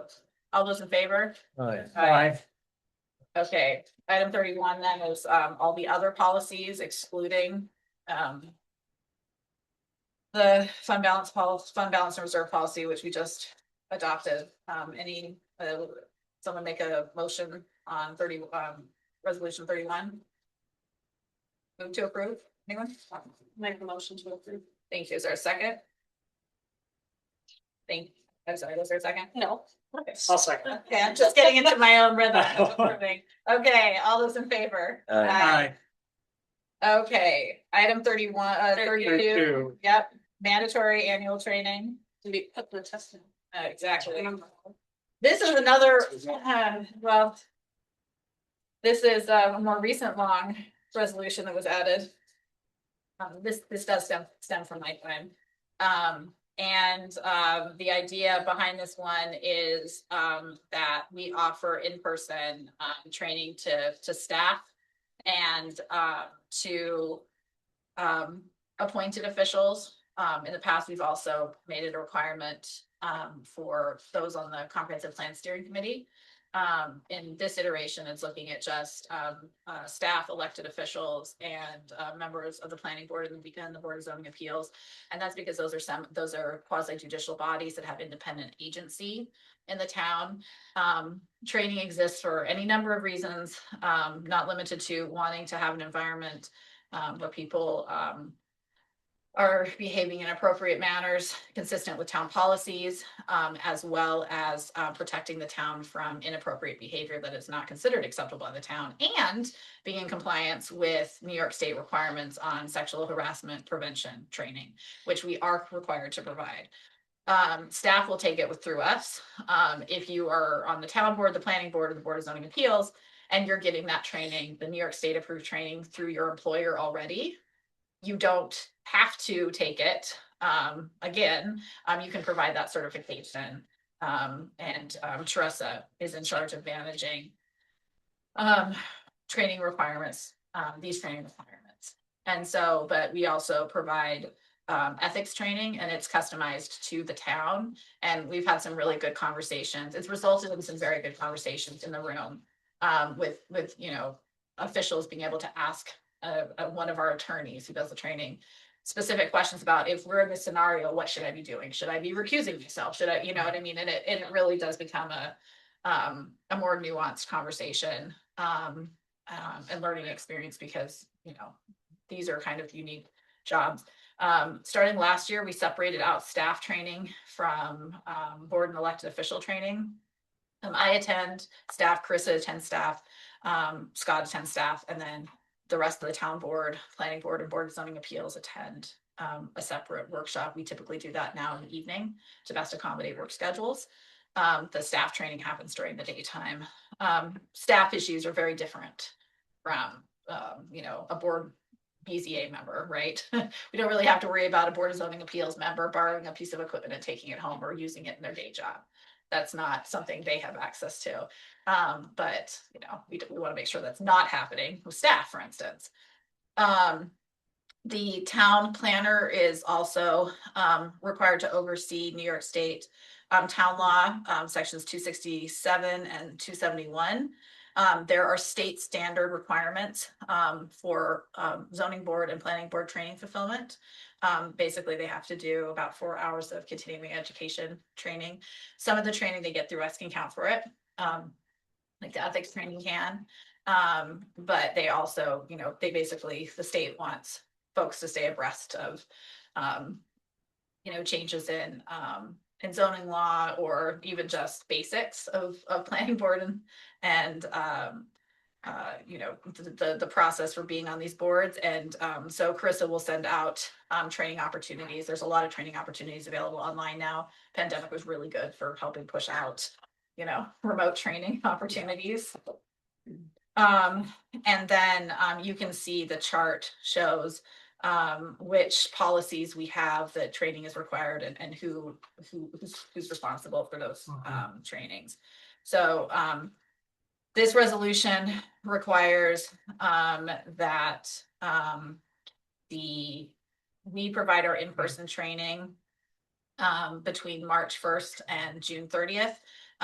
We typically do it in May before Memorial Day weekend, and a week before Memorial Day weekend. The reason being, once the summer hits, nobody wants to be here. And it's, and when I mean, it just becomes a very busy time. And so we try to get it earlier in the year than that. And then we have, we do give the Board of Zoning Appeals and the Planning Board the option to hold their own training if they prefer. They have not yet chosen to do that, but they may choose, they might choose to do that in the future. And then if people aren't able to attend the in-person training, Blixie has a way to provide remote training. Or I'm sorry, Blixie doesn't do it anymore. Teresa has a way to provide remote training, I'm sorry. like, whoa. You used to. I used to. Sorry. I've got to change the actors in this play. So everything's recorded and shared. There's some online. Are we doing, I can't remember, is the sexual harassment prevention training online now, or is it ours? Well, it's ours. It's ours. It's ours. And then people have to attest that they took it. Right. So, it actually, I think it serves as a good opportunity for folks to be in the same room together, both staff and people in appointed positions. And most people are they're meeting, for appointed and elected officials, they're meeting it either through their own training or by participating in ours. And for our staff, most people are there. I say very few people are not able to come. Yeah, I think we've had like one person miss Right. staff And in then they a couple of can years. do what they need to do to watch the video or.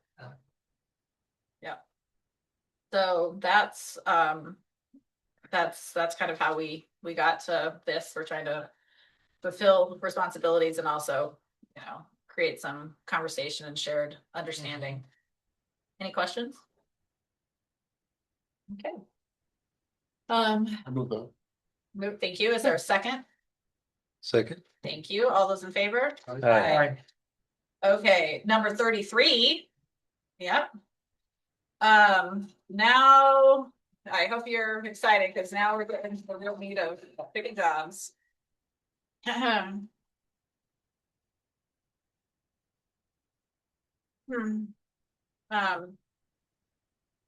Okay, so I moved over folks from doing certain jobs last year. You'll see my name and Liz's name and Scott's name and showing up quite a bit.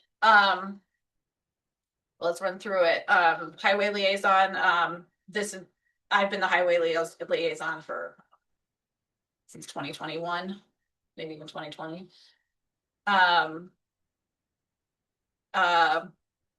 Anybody else want that job? Finance committee, last year, so this is all board representatives. This does not necessarily constitute all the members of the committee. Just so you know, so this is appointments, assignments, and liaison for town board members and staff. Okay, so Tom has identified he would like to be on the finance committee. Anybody else want to serve with Tom? Do we know, and I know each of them have different meeting times and places, is that quickly accessible as we go through? So I've looked at some, Sure. Is that? So the finance committee, the other members of the finance committee are being proposed, Blixie as budget officer. And then I'm gonna also, Rich Goldman was willing to serve as well on it, and I support him serving on it. Those meetings have traditionally been morning meetings. They have, but they don't necessarily have to be. You said you have some flexibility from 8 to 8:30 remotely. Yes, it would be remotely 8 to 8:30. That might be possible. That might be possible. We always did them at 8 because that's when Rich was the best time for him. I would imagine it will continue to be the best time for it. The job hasn't changed. But again, I'm flexible, but that works for me too. And we want to keep 2 board members on that committee. I would recommend it. Because so the finance committee has no independent powers. Yep. It's all advisory, so you'll make recommendations to the board, but they made the recommendations to the board about the fund balance policy change, and then the town was taking action on it. So Why don't you see if it works out, and we can always readjust in the future if it doesn't, see if you be a good fit. Yeah, my hesitation is if I'm calling in and I'm calling and I don't have documents, right, like sitting in front of me, that type, I'm not sure how the meeting moves forward, those are the things that Yeah, I'm I mean, I could thinking just on as we go through. make a point of trying to make sure that I get the documents out electronically. A lot of times I would hand them out because Yeah. people didn't necessarily look at them. Meeting. But if you're going to look at it. I, Understood both, wait, most of the but- documents are easy to share electronically Okay, as well as on paper, so I think it'd be a valuable space for me to learn, so I'd be happy to sit. That's. I agree. So previously, the personnel committee was lumped with the finance committee, but the personnel committee should only be internal. So personnel is getting pulled out, so that's why I separated them out. So if there's another board member who'd be interested in serving on personnel, Doing some, sure. Sounds good, Tom, thank you. Wait, Tom? you're Yeah. on? Yes. And personnel typically only meets as needed. It's relatively not needed, for the most part, which is a good thing, but if we have a new position being developed or something like that, or we have to take action, but it's not a common meeting time, so it's a good one to volunteer for. Planning board, so I would say, what I would say is that, and for a lot of these, there has been a history of town board members, serving as representatives, or let's say that's not true. Town boards serving as like liaisons to a lot of different, boards and committees in the town. I am very cognizant of the fact that, this is no longer a board that's primarily comprised of people towards the end of their professional careers or retired. And you guys all have jobs, you all have commitments and responsibilities. And so I strongly think we need to consider what liaisoning looks like in the 2026 in a way that works for board members. And so I think sitting through every single planning board meeting that meets twice a month may prove too much. I think that someone who's a liaison to the board could consider being available to connect with the chair, watching meetings, maybe periodically being available to come and give an update or providing a written update of issues and activities that are going on to the chair that can be distributed to the rest of the planning board members. I would say that those planning board liaison and board of zoning appeals liaisons, these are positions where you are not intended at all in any shape or form to be pretending or engaging in the appearance that you are a member of that body. We are not members of those bodies. Those are completely separate bodies. Those individuals are appointed to do specific work, and you put the town at legal risk if you're doing anything more than just providing updates. So planning board meets first and third Tuesdays of the month, as long as they have work, and they typically do, at 7 p.m. Board of Zoning Appeals meets the third Wednesday of the month at 7 o'clock. That one comes and goes as whether or not they need to meet. There were very many not meetings in the fall of 26 or the fall of 25. So I think in these two cases, it's if you're interested, I think it would require to some degree is making connections with the chairs in particular, and finding out what works. I've served as representatives to both of these boards. So any thoughts? I don't think I'm a good candidate for the planning board liaison because of professional requirements to be available for the legislature meetings Sure. On the first and third Tuesdays. Yeah. But you're obviously, if there's I don't really know what's involved in being a PTA liaison, partly because of what you said earlier about a changing definition for liaison. Yeah. So basically, I mean, I would, I think I think a new way to look at being a liaison to these groups is truly, like I said, is making a connection with the chair and watching them. If you can't watch the meetings live, I would be sending an update about what's going on with the town. Number one, connecting with the chair over email would be fine, and I would imagine. The planning chair, both of our current chairs who are willing to serve in 2026 are both, you know, committed leaders on these boards. I found them to be both gentlemen who are incredibly civil and easy to work with. And so I think you could look at a liaison. Part of it is what's the BZA working on? What's the planning board working on? Anything you want to bring back to the town just to keep heads up of what's happening and keep tabs on it. But I truly do think the day of meeting to sit through a 2.5 hour meeting twice a month or 2 hour meeting twice a month truly is not necessarily the thing to do. So I think that we could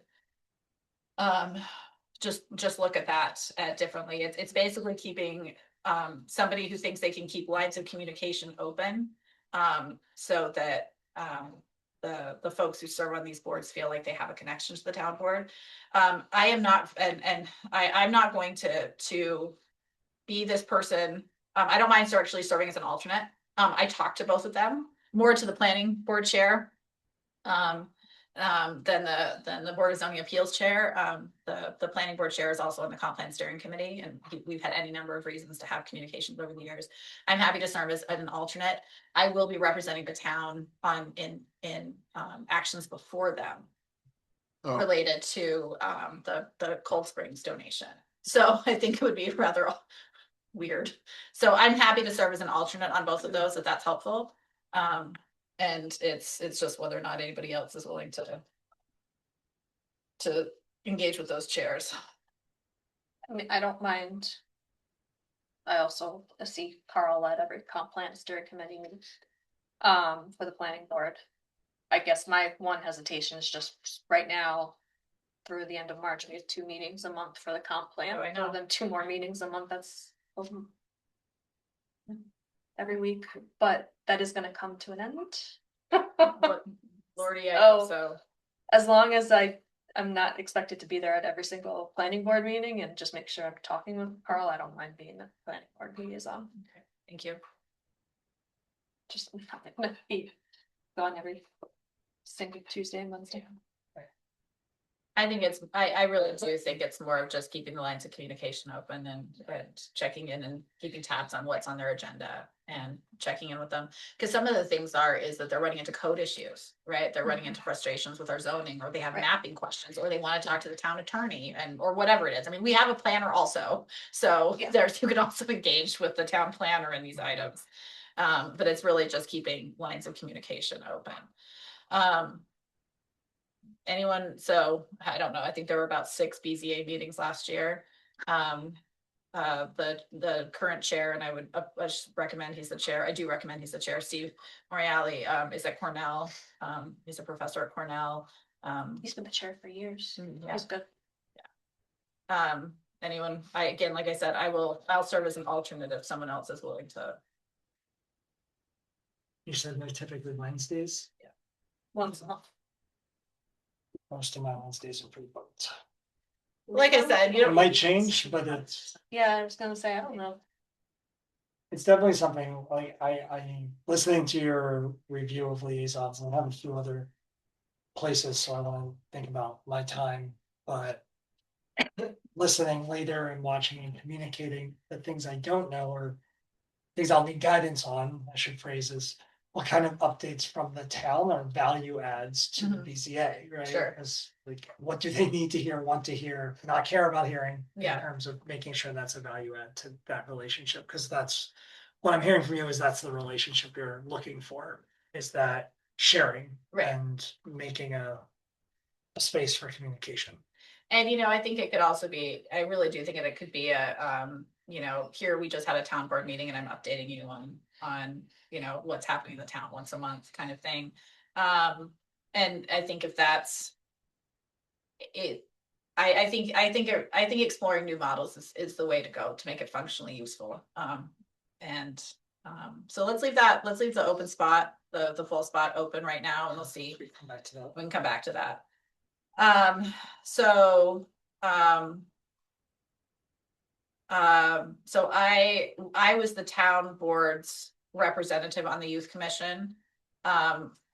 But in this past year, we've had 3 of us, so I wanted to yeah. see where everybody, we have, so in the 2025 version, it was, I was the town board's representative and Liz was the town person, as a person in the town. Steve.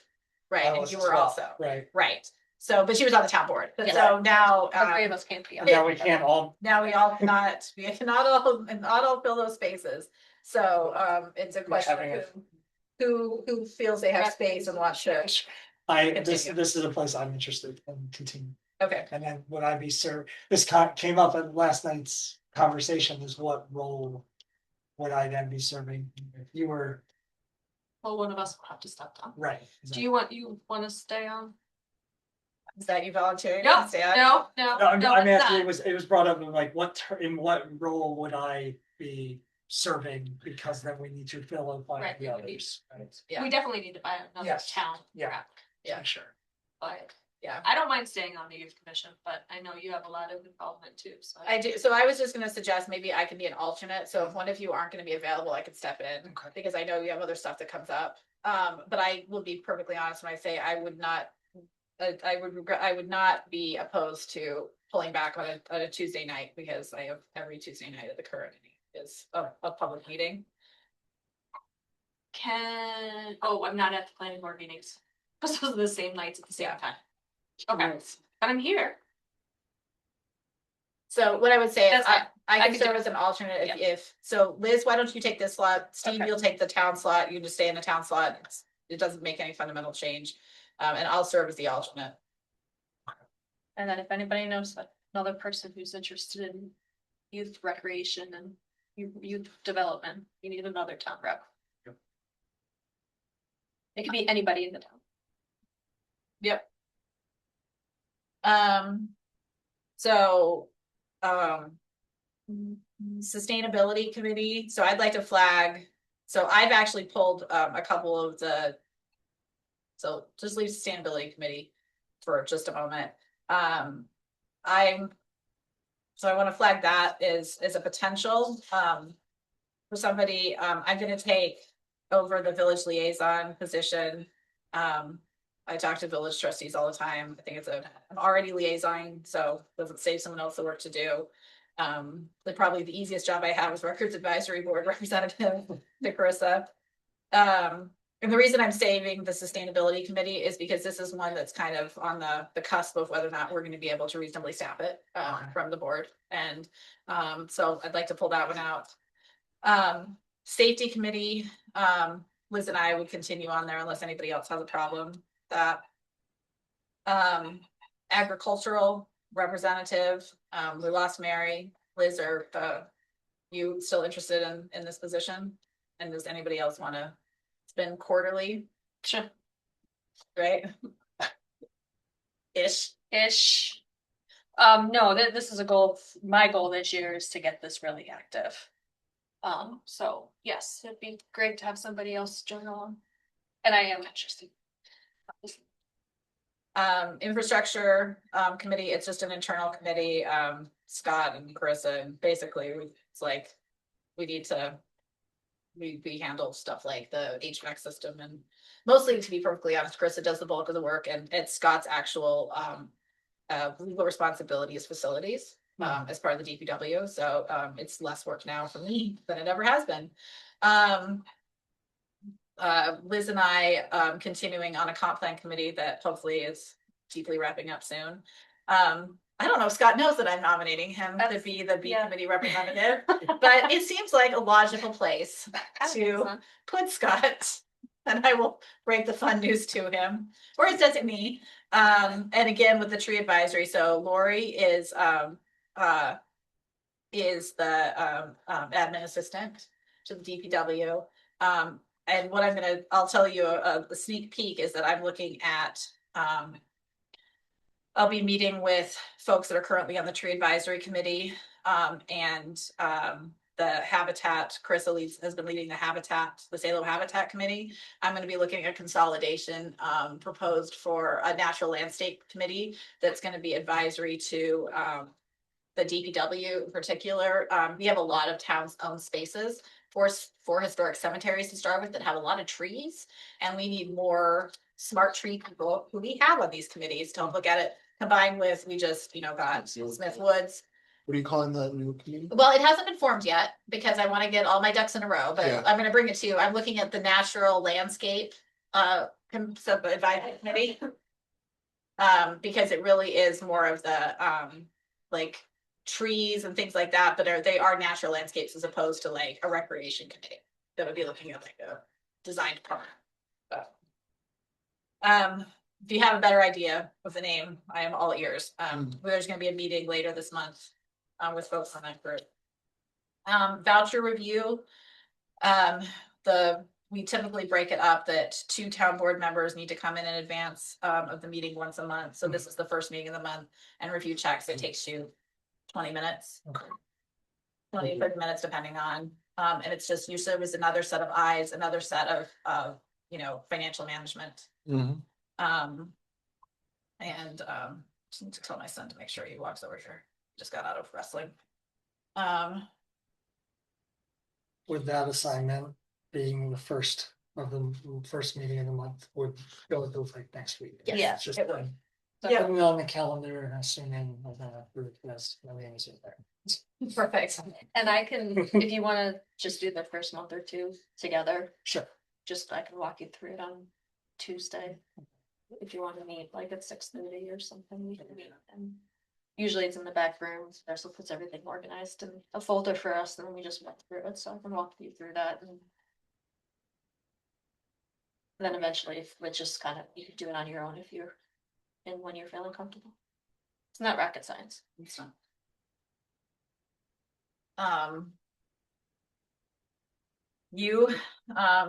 So per our diversity, equity, and inclusion policy, there's an officer position. I was just gonna keep doing it unless somebody else wants to do it.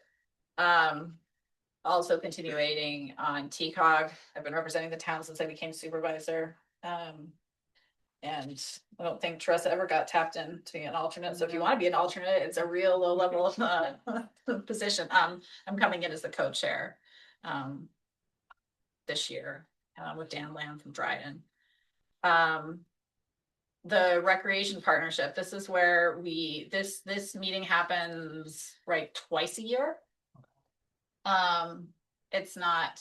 I believe it's like twice a year. It happens at 5:30 on Tuesday.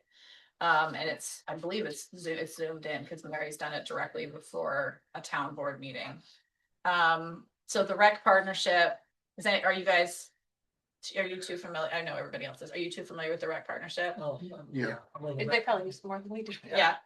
Yeah, there you go. So, Just because of your location. yeah. Yeah. Well, I have a contract you'll be approving, not a contract, a bill you'll be approving. I got the voucher for that, or not the voucher, I got the bill for a rec partnership. That's it. I really feel like it mostly sounds like they just kind of tell us what it's gonna be, and it's mostly bringing that information back. So, Liz, did you ever get tapped into alternate for that? Nope. So, and then, I can sit on that because I'm that'd be gonna be great. on top of all those emails from Okay. the Youth Bureau and all the partnership programs there, so. I don't mind being the alternate. Just amazing, keep that thank going. you. Hoping to never attend. That's a goal for you. Okay. And then Health Consortium, Liz, you were on that. How was the? Give that one up. So there's Often are they named? consortium things. we Yes, need there are 2 different ones. to differentiated. So there's the executive committee and then, yeah, Are you on the executive committee? I'm on both. And No, I'm not on the, no, I'm not Yeah. like a, You're no. not, I'm sorry. no, I'm not. I retract my laughter. They have not convinced me of that. They are looking for people though, if anybody's interested. So what do you mean when you say there are two different ones? Did I see So something up in here? there's the, But are there I just two- want to make sure I get the right name. The committee joint for committee, Design, what is it called? there's the joint, sorry. Plan design. The joint committee is, sorry.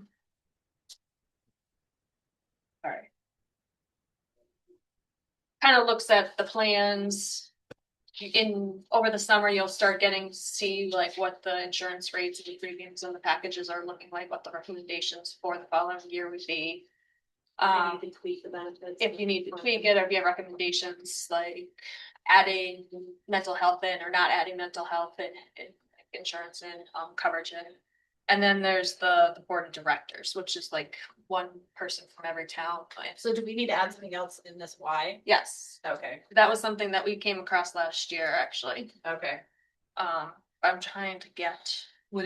Does it make sense to have someone different for each of those things? Oh, it's in person. I think Maybe it's better. fine for the same person. I did both last year. Maybe that Ye- could just be combined into one. Yeah, as long as it's Board of directors and joint committee. Plan design. Well, since you took planning board, I don't mind taking that stuff. That's helpful to you, Liz. I don't care. Do you meet quarterly? For the most part on the joint committee. And then I think the board of directors meets twice a year. The biggest meeting is September when you vote on and adopt the health insurance Meetings in plan. the middle of the day. The meetings are usually at lunch. That's what I. Yep. You can participate in the board of directors. I always did those in Zoom. Or the joint committees are all, you can be in person up at their facility in Kew Guides. They have a brand new building. Or you can call in Zoom.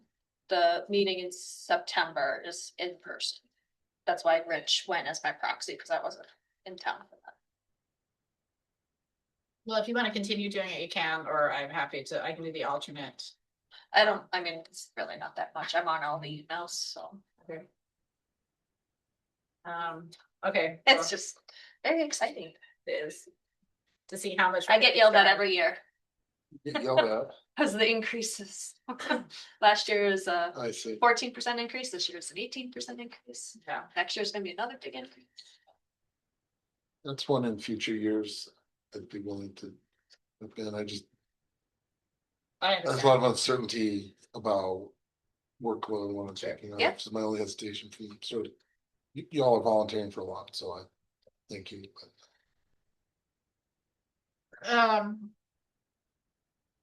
So, our harassment and discrimination policy compliance officers, these folks are. Caitlin, just to Yeah. confirm, so Liz is that representative and was the alternate? Yep. And that's both for the joint committee on it. Yep.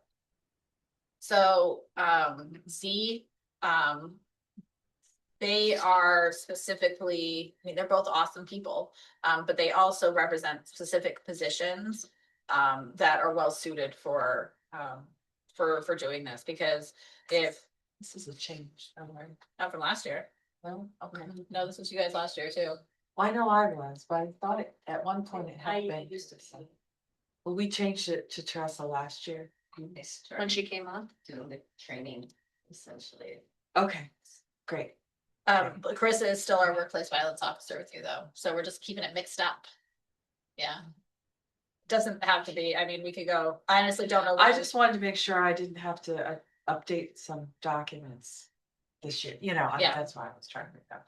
But um, neither here nor there. Yeah. So, part of it was to cut down on Lixie doesn't directly supervise anyone, so, we wanted to create space in there, because they can already come to me under the policy. And you can go to your supervisor in this policy, and this creates more space of more people you can go to who's probably not your supervisor. Now, Teresa does supervise one employee, but statistically, it's on the lower end. So that's there. Three Falls LDC. I was gonna move Liz up. It's the Three Falls meets at 9 a.m. on Thursdays. The Thursday, the dates vary. Um.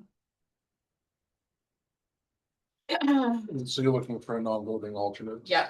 So to I mean- base, yeah, I'm interested in learning about Sure, that, and absolutely. non-voting alternate seems like a good. Yeah, I'm gonna be trying to follow along with that. I can't do a 9 Right. AM. so because it's an independent body and you could come to those meetings if you wanted to, even though Liz and I are there, because it's for the business of another thing, and so that would give it, so if you're interested, you'd like, We don't trigger open meetings No. law by having 3 votes. no, and the meeting is actually treated as open meetings anyway, so, but we would not be conducting any business, right, obviously. Town board business, right? Right, you're there for a very specific other purpose, so, like, if we all show up at the grocery store together, don't spend a lot of time hanging out, but certainly can say hello to each other, and it's not an open meetings violation. Great, thank you, Tom, I appreciate that. And, I'm looking forward to having everybody's participation, in the process of, very soon I'll be bringing you, information about the master plan and where that's coming, and so there's we've carved out a lot of space, I think, that has for youth, for Ulysses youth and our recreation program to serve more than just Ulysses youth, but a real pathway. So I have there's some exciting things there, and then some more information that we'll bring to you about. I felt a lot of pressure to increase summer camp options. And this is a natural location. There's a lot of childcare need in Ulysses. Yeah. And so Yes. recognizing the time, I won't go down that pathway, but Water Source Protection Plan Committee wrapped up in 2025. Their reports just pending before the DEC, and will probably get lumped in with the comp plan. That was a 3-year program that wrapped up 2025. And then we have Blixie and Carissa as our workplace violence officers. So that leaves us coming back and looking at Sustainability and Yeah. alternate and second ag. and board of zoning appeals. BZA, the Sustainability Committee representative. And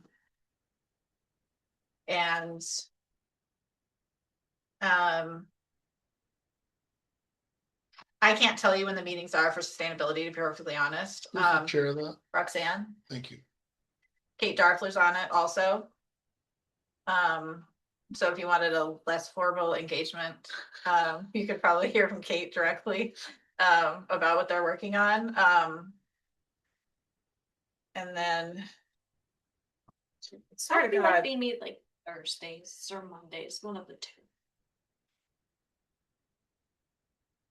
Tuesdays and Wednesdays are pretty wrapped up on other meetings. I really don't know when they meet. I feel like they figure it out as they go. Yeah. So, The ag committee, we're gonna do, we've been trying to do quarterly. It usually turns out to twice a year just because it's very hard to get farmers away from the field anywhere from April to November, so. Usually January we have some success. And then we might have another month or two, but then we lose everybody, so. It's not and it's a meeting usually at night. When we've had it. If you need a second person there, I'm happy to. that'd be great, Tom. Thank you. And I can serve as an alternate on that Wait, this is the. ag committee. So we're gonna have meetings for. It's that group, for any number of reasons, it's good to have 2 town board members there. So, we can't, as you guys schedule it, you can't make, if someone can't make it, just tag me in, I'll do my best.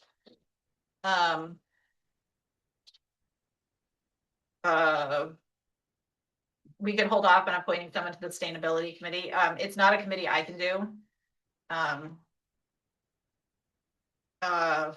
I will say that Roxanne is she's a very good chair in updating the town board on what's going on with it. So it could be an email relationship if we can't actually attend meetings. But we could also hold off on filling that position until we can get some more information about maybe when their meeting schedule is to reach out. Teresa, would you mind reaching, see, I know you've been chatting with Roxanne, would you mind reaching out to her about the schedule and that? Okay.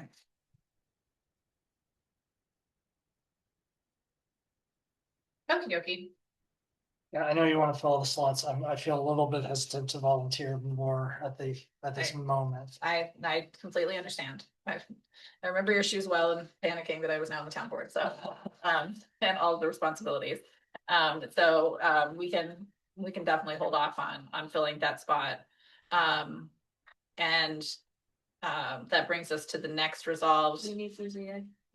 oh, sorry, oh, we still need BZA. That's Oh, that's weird.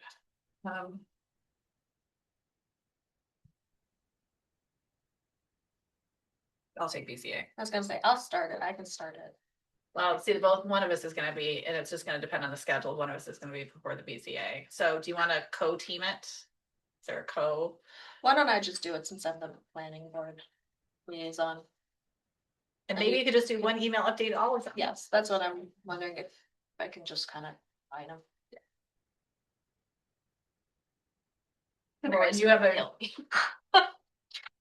Actually, my kids are. well, I am serious when I'm saying I don't think attending all of those meetings in person makes logical sense. Yeah, no, I'll work it out with Steven. That's very good. Thank you. I appreciate it. Why don't you put me as the alternate on that? Yep. I think I already was the alternate, so. Amazing. Okay. That brings us down,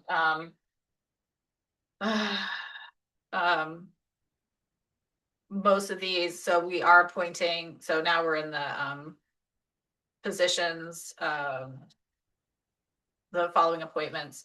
So, Carl's been the current, planning board chair, and Steve has been the, current BZA chair. I think they've both done a very good job. These are one-year appointments. Lori, is clerking, for the BZA and the planning board. It used to be an independent person that we had doing it, and then we were able to consolidate into a staff person.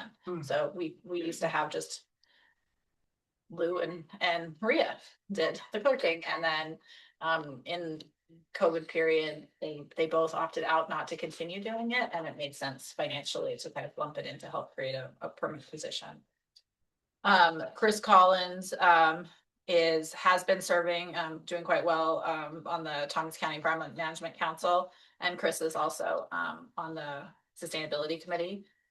And then we have the town planner designated for both the County Stormwater Coalition and our stormwater officer. And then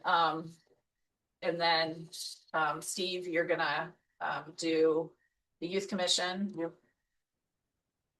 How's this one different than the other one above? So the one above is a town board representative, and this is a town representative. So this is this could be filled by anybody who lives in the town of Ulysses. And it just so happens that we're having a board member fill it, and now we have a vacancy. So we need a second town. member. So we have a long list of people coming out of this, that we have jobs open, and so we're talking about doing a virtual job fair. Yeah. So stay tuned. We have not had somebody on the Thomas County Youth Services Board forever, like ever. Like they were looking in 2020 for someone to have, and we've never had somebody on that board. If there's anybody on the town board who wants to represent the town, great opportunity. I think they meet at 5 o'clock on Zoom. Some of the time, I don't know when. So Rick has told us about it. But it's one of those that we can, if nobody here has a burning desire to do it, this will be on the list of jobs in the town. Pete Angie was our most recent representative on there, if you know Pete. That was pre-COVID. Okay, we have on the ITCTC policy committee, our town planner serves on that position. Tompkins County Animal Control, Carissa is, I've never attended one of the meetings, I serve as the alternate. Yeah. Clevio is gonna come and do a presentation for us later this month. But Liz Thomas has decided not to continue representing us. Roxanne is only interested in being an alternate, so we have a vacancy for the full slot. And Roxanne very graciously said that she would help put together a job description and so we can circulate it. Maybe help recruit. Safety committee, this is, kind of represents each of the different departments and different things. So Scott, Judge Stresser, Blixie, Dave Schneider. Dave Schneider is, represents the union. He's union president. Carissa, the clerk's office, Niels, planning, zoning, building, and then Teresa is an alternate on that. She's an alternate to me specifically. And finance committee, this is in addition to the folks who you two who've already identified as board members. This is the rest of the committee. I So see. Rich Goldman, Blixie is budget officer, and Lori is clerk. And we did separate out the personnel. Oh, you're right. Yeah. Yeah, it's just finance. Sorry, I did not catch that one.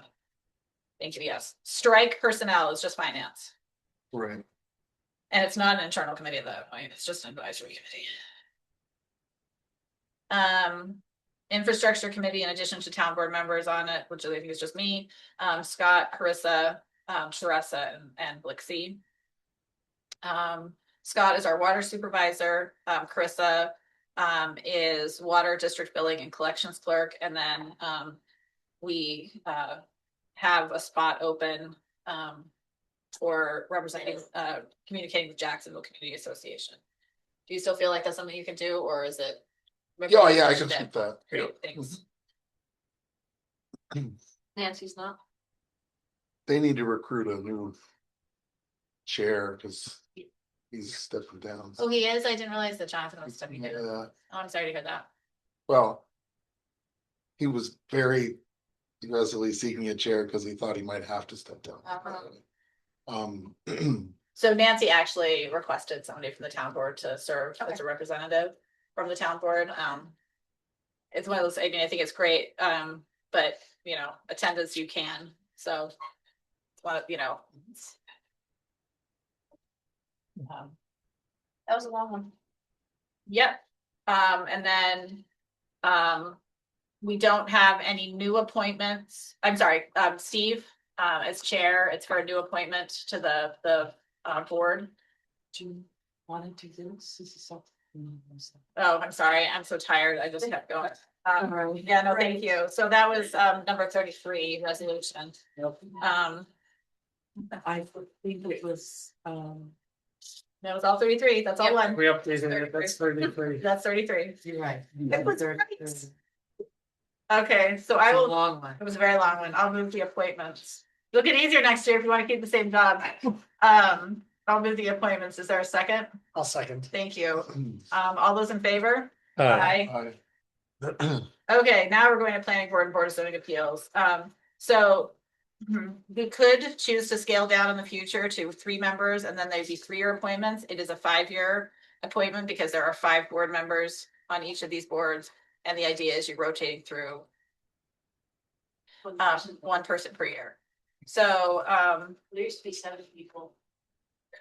nobody wants to serve That's a 7 big years. board. That's That's a a, long commitment. right. I think 5 years is too long, but Yeah, it's, Um, it feels like a long. yeah. Do you think we'd get more like change? Not that we need change over it, but just more volunteers if it's only a 3-year term. It's 5 years, is quite a long to commit to a board. I know. The challenge, it's not an easy thing to do because you can't actually remove them till the end of their term and it's. Anyway, I mean, I think I don't know. It can scale down if you have the people to scale down, but it's not like if you have openings. It's not an easy thing to do. There's a lot of state law regarding public officials and removal in New York State, which is a legal process.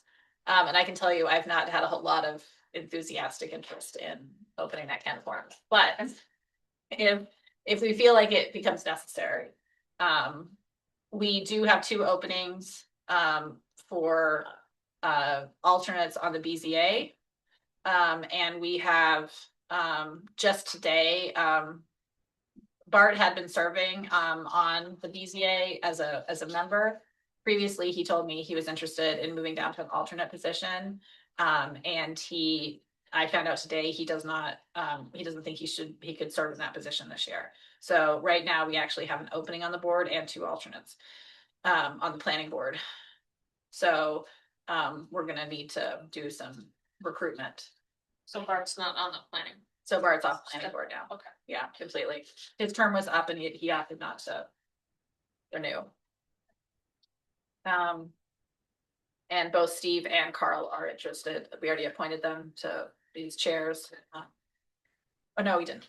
Yes, we did, but it's in two other places. It's one other place. But anyway, this is the official appointment. Should look at that. Maybe I shouldn't be, because Carl, we already saw Carl and Steve's name. So, mistake. I'll have to explore. Anyway, any questions, concerns? We're just affirming these appointments. Who they were gonna- Well, The Steve's term. position is up. So he's actually like getting reappointed to a new position, a new 3-year term. Everybody else is just, we're actually appointing the chairmanships, which are only 1-year terms. Mhm. And then we're reappointing Steve. With this, but so I will move this. Second. Thank you. All those in favor? Aye. I, Okay, and then these are committees appointed by the town board. And I've run these by the best of my knowledge, all of the of committees we can add in for the youth commission. I didn't fill in who I didn't know was gonna be here yet, so we have Liz and Steve. Yep. As town representatives on the youth commission. Actually, yeah, sorry, vacant, one of the town reps is vacant, and then Liz is in the town board liaison position. Habitat for Habitat Nature Committee, Tree Advisory Committee, Bee Committee. And then the Comprehensive Plan Committee, this is kind of actually just affirming what's already there, because This isn't what doesn't, right. Allison is the village member now. did we move her to village? Yeah. She doesn't live in the village. But her business is the village. Oh, okay. And then Kim is the business owner. Kim Moore. Oh, that's right. I forgot about that. Thank you. And So, then I think, and then Karen is our community member. my goodness, thank you. I didn't run any of this by you. Thank you. And Allison. Here is not the BZA. Liaison. Talking about the conflict. No, she's on the planning board. Yeah. No, No, she's not. She's on Karen's on the BZA. BZA, but we No, but we had already had already filled that with Mo, Mo because we kind of have it as a planning board / BZA member. because we were trying to get one BZA member and one planning board member, and initially nobody from the BZA wanted to serve, so we ended up with Mo and Carl from planning board, so we amended the title of Mo's seat, so he could serve also. And then Karen joined us partway through representing the BZA. As a BZA member, but not representing the BZA. No, she's She's just as a community member. Okay. Karen. See, you're the one chair I didn't say anything to, and this is what gets me. Sorry not about the that. chair. Co-chair. Okay, so Karen is. Member? Yeah, Karen is community member and then and Allison, is the village business. and then Kim Moore is the business.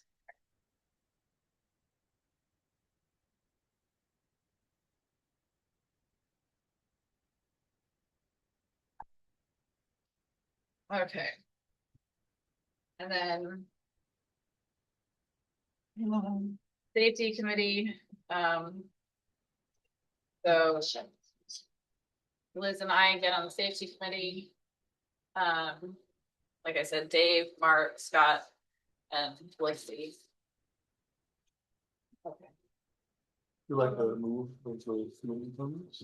Not yet. So we're missing a town board liaison on the habitats and the bird committee in this. Leave that vacant for now and. What's gonna do? Maybe just after. Yeah, let's leave that vacant there now. Cause we had Mary on it, right? Yep. Yeah, let's leave it vacant for now, cause I'm gonna get Scott and Lori honestly to attend it. And then I'll probably attend it just to get things, well, I'm gonna attend some of the stuff. So, to be determined. Do we have to get, oh wait, no, she's staying on, never mind. The new committee, I'm real gung ho about this new Yeah, committee. seems I'd cool. like their tree advice on Wow. cemeteries, yes. No, I Forget, it. Okay, I corrected myself in my head. So I'm gonna move resolution 34. Is there a second? Thank you. Okay. Are we at 35 already? No. Yeah. Oh, I was looking at the wrong one. It is 35. I thought. I went through in the. I read the number, I went through this. I was looking at the wrong level, so yeah, so I was looking ahead and it was actually looking behind. Anyway, 35, I move it, is there a second? Yes, Tom? I second. it. Yep, all those in favor? Aye. We're getting the punch drunk phase of this. Yeah. I need to drink a water. Please go, there's a, Snack let's take a couple minutes, cause we still have stuff to do.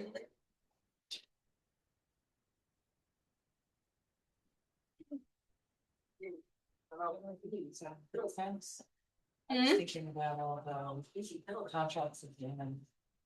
Yeah. None of these are things that anybody has, like, this is all fixed up. All the directs in this contract. Okay, good. Teresa, the same with you, if you wanna take off, I got it. I just go up to my elbow. Keep my nostrils.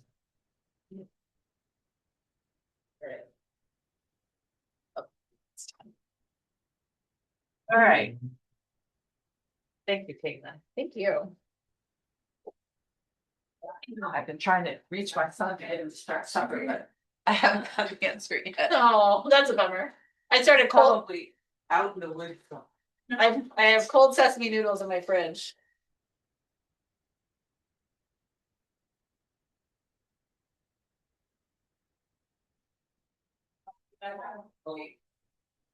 I'm just gonna go, I'll just get to my office, so if you need anything. Sounds good. This is usually our longest. Rachel, Okay. just so you know, but in. I wanted if like early on, I asked too Other many meetings that questions. go I long, feel but like- this is typically. Michael, help yourself. Well, not necessarily, I got down to an hour and a half, got down to an hour and a half this year, so Where's if you one know everything cheese? already. No wine, but. No, is Yeah. there one cheese here? Oh, shoot, I bit into that one, not That's the other okay, one. that's I right. didn't, You I don't- didn't, That's right, you have cookies. there's some non-bitten cheese. This is my you know, kryptonite right here. what? Gouda? Texted me. Rachel said, Any cheese. oh, Teresa, don't be surprised, one of my sons is upstairs, on the couch, Rachel said he could go upstairs. I don't know everyone's signature yet, so I don't know who hasn't signed that. I think there's extra lines too. Oh, okay. I didn't count them either, obviously. Yeah, there's an extra line, so we got everything, that's weird, how did they do that? We also changed it to council person. There's actually, I didn't I want to don't really nitpick, care. but It's not our farm, I'm not offended, I'm just saying. not our farm, you're probably, there's a lot of gendered pronouns for titles in the resolutions too. We might just want at some point change them all. yeah. Not bad idea,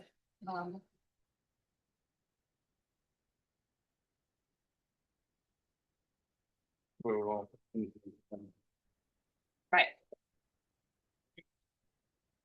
I appreciate you mentioning it, it's like, I feel like I've seen this document so much that you like stop seeing things, that makes sense. Oh, yeah, yeah. And so, then you thought have about it reactions to carefully. things that you. take Right. things for Yeah, first eyes that I won't ever. exactly, no, but it's really helpful to hear that, and think, wow, yeah, that is someplace we can improve. I just mentioned. Some of the resolutions, whereas and stuff, this document have. Gendered pronouns when it relates to. Position. Some point I want to just change them all. Then we throw them. So we Yeah, good idea, change it every time. yeah. The person in the title changes. But we're not doing that now. Because we already No, but that's a adopted real good 34 idea. resolutions. 35. Yeah. Well, thank you for the little break. Oh, absolutely. Thanks. Well, Chris, you tell me when we're ready. Oh, we're ready. Okay, perfect. The Vader came off. It's fine. Everybody could hear about my sesame noodles for dinner, yep. Anywho, so a resolution 36, it relates to 2026 fees and penalties. Mhm. So last year, we did a comprehensive look at our fee structure for building and zoning. I will say I am a strong proponent of progressive structures. And I would like to see, as much as is reasonably possible, costs to do work in the town, which are elective, right? Like you choose to make changes to your house or whatever. You choose to, build a new building. That those costs are reasonably borne by the applicant, because if they're not, they are paid for by the general taxpayer, who may or may not benefit. So it doesn't mean that the full cost of providing the service is borne in the fees, but the way you did, there's a legal process for determining what's an appropriate fee, and it involves like the number, and we've done this as we create new fees. We go through a process of like, okay, how much time is it reasonably going to do this? What person is going to do this? What's their salary and benefits? Like, and so to come to some financial logic about what the fee is.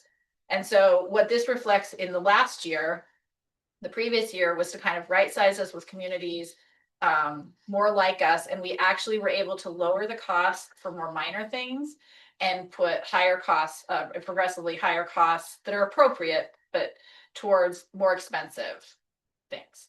So if it resulted in like lowering the cost if you're doing a minor change, minor building permit, like you're doing a minor repair to your house that needs a building permit, that actually got lower. And you're building a 5,000 square foot house that has 5 bathrooms, we're going to charge you per plumbing teacher, right?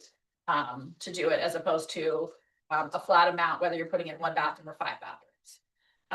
So there was some nuance that happened, and so there was a lot of work that went into, a lot of research that went into this. And then we took the structure that we had, we made some tweaks, but then we kept ourselves, we tried to align ourselves with the greater area, but we're quite frankly not identical to other small towns in Tompkins County necessarily. Like, we are not an apples to apples comparison with, for instance, the town of Caroline.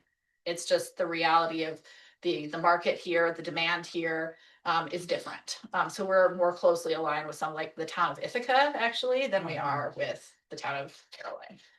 So just a long way of saying it is that we want our fees to be appropriate without being unnecessarily burdensome, and trying to try and more accurately reflect the costs to doing things. And then the other thing that had happened is that a number of years had passed without us raising our fees, which is a really bad thing to do, because then you have to make some sizable jumps. And as you guys get into looking at the finances of the town, remember what Blixie said is that there are the B fund, it gets a portion of sales tax and it gets fees and permits fees. And so if we're progressive in our fees and permits, and we're increasing the revenue there to offset the cost, it means we don't have to pull as much sales tax over, and we can keep sales tax more in the A fund that benefits the entire population in the town. And that includes town and village. So it's a model of trying to right size our services and then increase them appropriately from year to year so that nobody has to go through a sizable jump. I mean, you can see all the numbers of what things are. Nothing is, we initially were going to be like, let's do a 3% increase, but if you do just a flat 3% increase, it results in some really weird numbers. And so Blixie said that she likes 0s and 5s. So I actually talked with the people. I talked with Carissa, I talked with Blixie, I talked with Lori, who were the people who are actually going to handle the money or the creating of these forms of how much somebody owes. And so we did 3%, but a roundish number that, tries to make it easier for not having a lot of 73 at the end of it. It's harder to calculate. Rounder numbers are easier for everybody. So that's where the changes are really all in that. I'm going to flag one open development designation component for you. The asterisk means is that in addition to this amount, you're also subject to being, the applicant is also subject to being responsible for professional fees. For instance, with site plan review, it may require us to have legal counsel look at it, or, site plan is probably a bad example, but there could be other fees associated, professional fees that are necessary to complete the project. Lindsay, this is your line of work, what other, what might trigger that? I mean, solar farm projects you might want, and then electrical engineer will be looking at it and certifying that it's the way it's supposed to be. Stormwater engineering is a big one, having an engineer review the stormwater plan. Above for certain criteria, if it's a simple house, that's not that bad, but if you're doing a huge cul-de-sac or a huge development, you need to make sure that stormwater's complying with the town state requirements and the town requirements. And it might be more than staff can internally complete. And for instance, ours is putting an addition on their property. They're actually outside, they're outside folks coming in to certify different portions of that.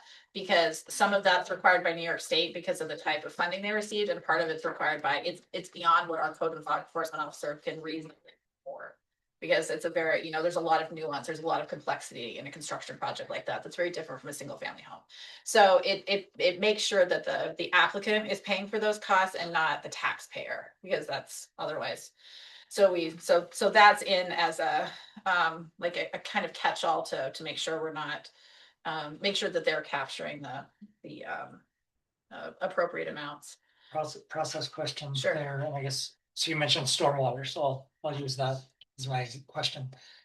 If the town says the proposal needs a stormwater evaluation, and that's gonna increase the fee, is that fee already a flat fee, like we know that evaluation, or based on time, so we don't know, and then how is it paid? Are we paying up front and then billing later? Because that's potentially problematic. So it depends. So, I couldn't tell you exactly with stormwater, but I can tell you with bigger projects. Bad examples. Yeah, so I get myself, so, we have had projects that, require the town, so the town has adopted, a boilerplate escrow agreement.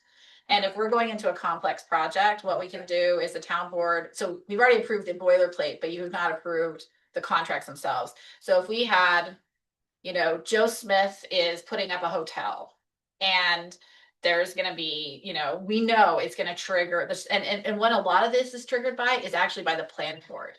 Of saying like, I wanna make sure that the stormwater's in compliance, or Yeah. I wanna make sure there's a traffic study that when Dollar General was proposing to come on 96, planning board was flagging a traffic study. Cause they wanna make sure, the driveways are appropriately sized, et cetera, et cetera. And so in that kind of case, we would put together an escrow agreement, and they have to deposit money, and then we have the ability then to, it frequently happens that we can say to you, you can go hire your own person to get this done. We're gonna require that. You go pay for it yourself and provide it to us, and we'll decide if we accept it. Oh, okay. Or we have, we have an engineering firm. Sure. That we will have, say, hey, do the stormwater analysis on this. And you deposit your money, and we have an agreement. You're agreeing to that we're doing this. This is how much it's gonna cost. Everybody's hunky dory. I don't ever spend money, and I've only had to do an escrow agreement in one particular case. For the most part, they don't get their building permit until they jump through the hoops. Okay. So in that kind of case, there's a lot of back and forth, and bigger firms will decide they're not gonna escrow with us. They're just gonna go hire a firm. Okay. And, they're certified folks to do this kind of work, and we look at this person is, certified in stormwater engineering or whatever, and we accept their report, or the planning board accepts their report. So that's a great question. And that's where I'll be really frank that I want to tighten up our process to make sure that applicants are paying for every stinking dollar. And I hate to, and I'm not trying to be punitive with applicants, but stuff will have to be paid, and it's either the taxpayer or the beneficiary. And pushing as much to the beneficiary as possible helps our overall tax base to keep under the tax cap. So it's just a dance. Yeah, I'm thinking about language and how I would, if I'm being asked questions about these, and I'll learn, I know, so you can say, we'll talk more. I think some of the language that might help as I'm talking about it is that the costs that are occurring here or being incurred here tied to the work being done by the staff and Absolutely. the time, and some of it's coming down from the state regulations and other regulations.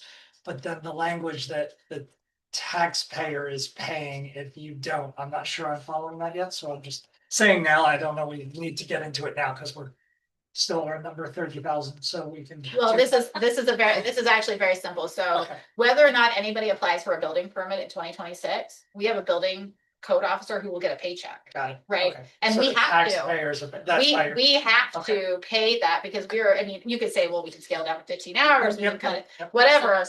But Got you. there are always costs associated with those positions, and the same is true for the planner, like, Okay. and so those jobs exist, and so if they're spending their work on individual projects to benefit individual property owners, we are effectively as a town subsidizing their existence. Got it. But if we can Okay. have those jobs be largely recouping their money through fees and projects they're doing, then it means that we don't have to pull as much sales tax in Sure. to offset. Sure. And then that can benefit everybody in the tax base. It's paying for the lights in the building, maybe Right. there are rooms that people are gonna not. Yeah, And okay. you'll hear the same argument made about the ambulances, like we have to pay Sure. somebody to be there working and have a rig and have the insurance and all that, whether anybody uses the service or not. So that's why we pay a large bill and then you hope to recoup some of it. Okay. And Those are good examples, thank you. no, that's a great question. But these, yeah, you're right. These are what you said is this is a reflection of our best estimate of what it takes a staff member to perform the work necessary. And that's where the reasonableness of fees is necessary. Because we could get challenged in court over these and you have to be able to stand in and say, this is reasonable and here's why. You had a question? 2 questions. Sounds great. My first question is about, the rezone fees. I was surprised to see that in there because it triggers a concern about spot zoning. So we have not, sorry, which one? Which Just area not are you looking at? Rezone fees. Yeah. And that's sort of, Okay. page 24 under planning and zoning fees. I mean, that's really our prerogative. Oh, yeah, no, so rezoning is a discretionary action. If the board, so the way this in particular works is if someone comes to us and says, I'd like to go through a rezoning. And the town board says, okay, we're interested in engaging with you in the process, that's when they pay their bill. It's not that they get to just get a rezoning through the planner. Does that make sense? It does, but But how- calling it out as a fee still triggers that concern for me. So, yeah, because it's a So it's legislative. truly our prerogative whether. Oh, absolutely, but Consider, zoning is purely a legislative act. yeah, So nothing can happen, and we've actually, without the town board authorizing it. Yeah. And going through the law Yeah. process. But you also have to be transparent about what the fees are, because if somebody is coming and looking and needs to make a comp plan land use map, they might second guess that once they see the fee, is it really worth it? well, I'll leave that one for now and say that this, I mean, there are a lot of categories of fees here. Yeah. I more than I maybe used to, and seems like the 2 sort of lumpy actions that occur out of these processes are environmental approval, site plan, environmental seeker, and the building permit. I just wonder. These are a lot of, this is a lot of zoning. This is actually all zoning. Zoning. We haven't even got to the building permit side. This is Oh, I all was looking at zoning that too. I Okay. looked ahead. Okay, yeah, these are all related to zoning. Yeah, Yeah. And we have incredibly overly complicated Zoning and land use. zoning and land. We have really complicated zoning to the point that nobody else wants to backfill us if we need support because of how complex, and I'm talking about this, the town of Ithaca doesn't want to backfill us. Our zoning is incredibly complicated, and I have multiple planners who will tell you the exact same thing, so. This is what, unfortunately, this is a reflection of that zoning. okay, then that makes sense. We're not gonna do this tonight because I'm just reacting to seeing this as a new town board member. It's really horrifying, right? It's like, wow. Yes. How the hell? Yep. As Yes. somebody who wants to do a project, Oh, we don't get. begin Yeah. to understand what the range of costs are gonna be, and anytime we introduce uncertainty, that dampens interest in doing projects in our town. It And absolutely this does. structure of, I'm not talking about costs, and I fully support, to the extent we can, cost recovery to address the concerns that you raised, but just the way the structure of this is a little perplexing. So we might want to look at that as we consider the zoning update and looking at all of our processes. So something I would very much like to do in 2026, and it's not reflected in the org doc because I'd like to have a conversation before we do that about a structure to do it. Which is 2026 is going to be that unique year in between, hopefully the comp plan getting wrapped up and us having grant money available to update the zoning. What I would like to do ideally is put together a small working group that's some town board members and some community members Yeah. who have expertise to look at our processes and procedures, because when the zoning update happens, most people are going to be focused on land use, and they're going to be looking at the land use map and where can we have agriculture and where can we have like blah blah blah. Most people in the community are going to be focused on that. But I've got 2 different professional planners and I don't disagree with them. And I've got any number of planning board members and frankly applicants before these boards who are very frustrated with this stuff, and which is a reflection of our existing zoning. And they're huge, and we don't have time to go into all of it, but to your point, it doesn't just dampen someone's ability or desire to do work in our community, it also increases the cost and makes housing in particular exceedingly unaffordable. Yes. And it drives up building costs. And so if we want to be a community that only allows rich people to buy and develop here, then our zoning is a good current reflection of that, in my opinion. And I would like to see what we can do to simplify appropriately while still fulfilling the goals and missions that our community has laid out in what will be our soon hopefully to be adopted comp plan, but that doesn't necessarily have the overcomplicated nature that it does now. It's not a small thing, but There are unintended consequences. there are absolutely approach. unintended. Yeah. Yep, so Thank we are Sounds like. simpatico, at least in like conceptually of what. Okay, keep on going. So that brings us, so we're still going. The services. Building codes.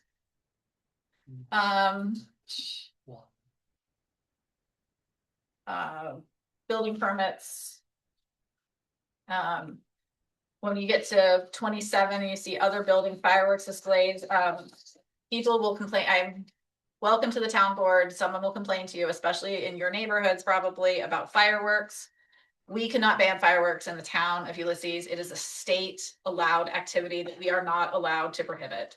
They will exist as long as people get permits. So, especially because of where you live in correlation to the lakeshore, and the Innisfagannick is the big, venue that hosts them. They We get have their them in New permits. Park as well from time to, we Okay, hear I them. don't We hear them in New Park. Oh, interesting. We don't always see them because they're just deep enough. Yeah, Yeah, but I'm pretty sure I hear them. okay. I watched them from Camp Thornton.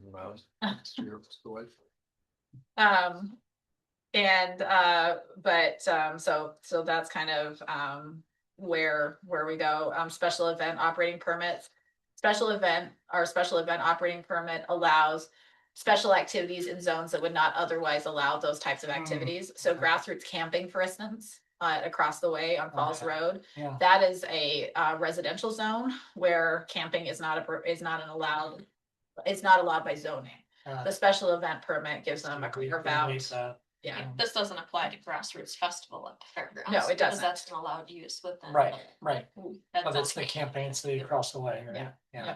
But other people, they've gotten pulled a couple of other times. there's camping, I think they call it Shady Grove Camping at Falls Restaurant. They have a parking, they pull a special event permit also, or they have historically, I don't know if they did last year, I don't remember. But they periodically happen. And let's see,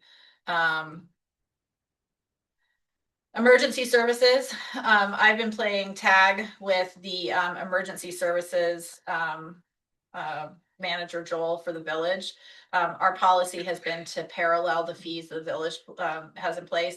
However, these are our 2025 fees. I'm proposing in this organizational document to maintain them at their current rate, because Joel did a big update in late 2025 to he did a big analysis, and he's not been able to share it with me.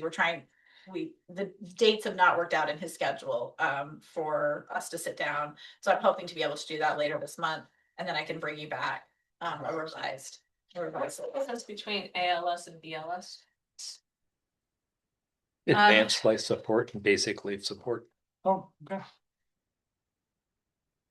I think mostly all we provide is ALS now, but I'm actually sure. I can ask that question and see if it might mean that one of those doesn't need to be there anymore. But we might have both of the fees in case of whatever ambulance rig is available.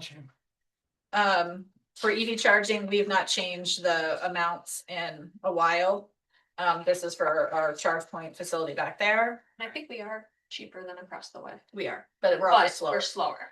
Yeah. I don't know if it balances out. Yeah.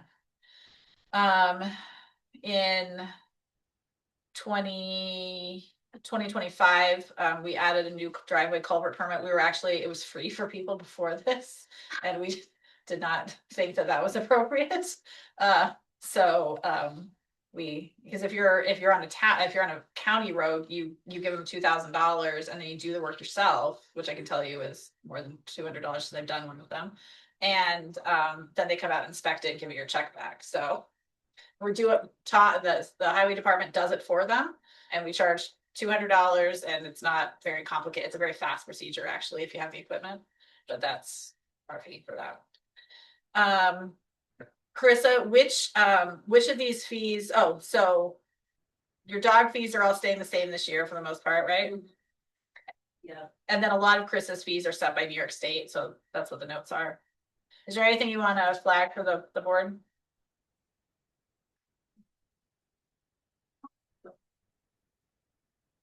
And then on page 29, these are water hookups related to our water districts, not plumbing for like building, like you're putting in a building and this is your internal plumbing. This is actually the hookups.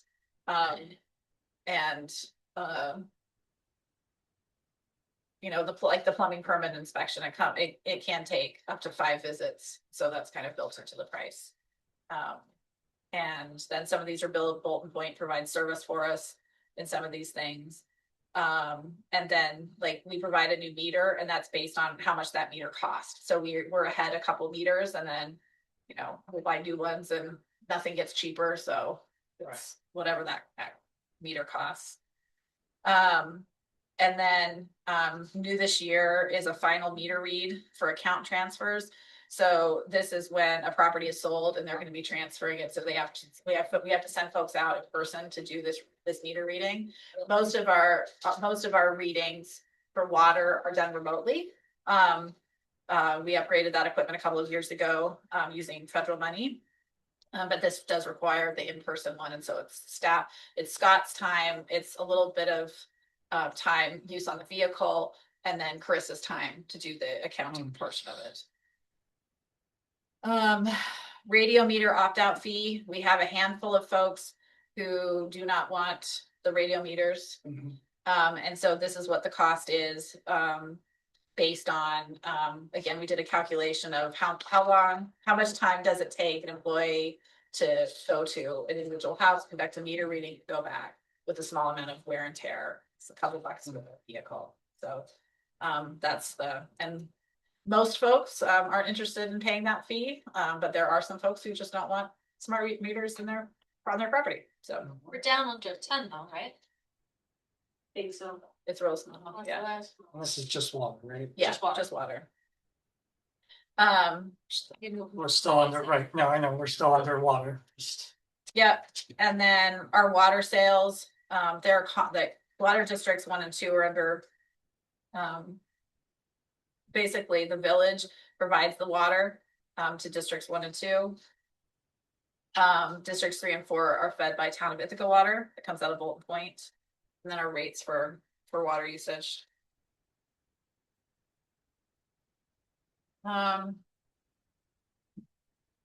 then a lot, so the code and planning zoning penalties, basically you're just affirming these, you're not actually changing them. These are actually established by local law of what they are. And Water District 3 penalties, they've previously also been set by resolution. You can read through those, and it's really just affirming it. That's it for number 36.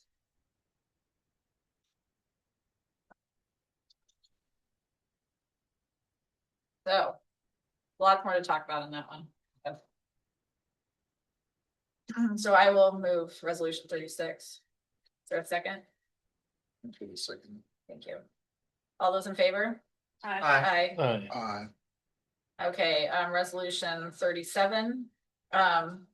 This is the laundry list of contracts and that so remember when I said that I don't have authorization to sign anything unless you give it to me? You're gonna have authorization to sign all of these now, so I won't bring you these contracts in the future. These are annual contracts or are they unique? One's a Armory Associates. Annual, I see, sorry. It's a GASB, it's a 2-year contract, so I actually signed the last version of that last year. I won't sign one this year. Okay. I'll sign it again. And some of these are not actually even contracts. It's that, Advanced 2000 provides our IT support. They invoice us, we pay the bill monthly. The same is true for, the attorney. We went through it. Nate was hired, after we went through an RFP process in late 21. So he started as counsel in 22. A lot of, software agreements, we submit, not reimbursement, we give money to the folks on the BZA and the planning board, for service on an annual basis. They get that, at the end of the year. Dues are in here, that we pay of different things. Did we ever get any response to the cleaning? Yeah, in the process of reviewing. Okay. So I noticed the MRB is still missing, The current rate discussion? because you and I had asked them about that in one of their presentations. Nodded yes about it. Not at the comp plan? No, when they were presenting for one of the. They were doing a study or something, but also they don't like to share their schedule. But if they're doing public work, we should have their schedule in here. Yeah, do we have, I don't know if we've seen. So that one will have to come back to us, is that what you're saying? It's not in here. Well, it'll go, but I just want to point that out because for 37, I would vote no on it because this has been going on a couple of years. So they haven't been doing, they're doing work for us on the comp plan, and that was reviewed as a separate contract. They do some very light engineering for us, but they're not actually doing the bulk of our engineering work. That's Barton and LaJudas under contract on bridges and culverts.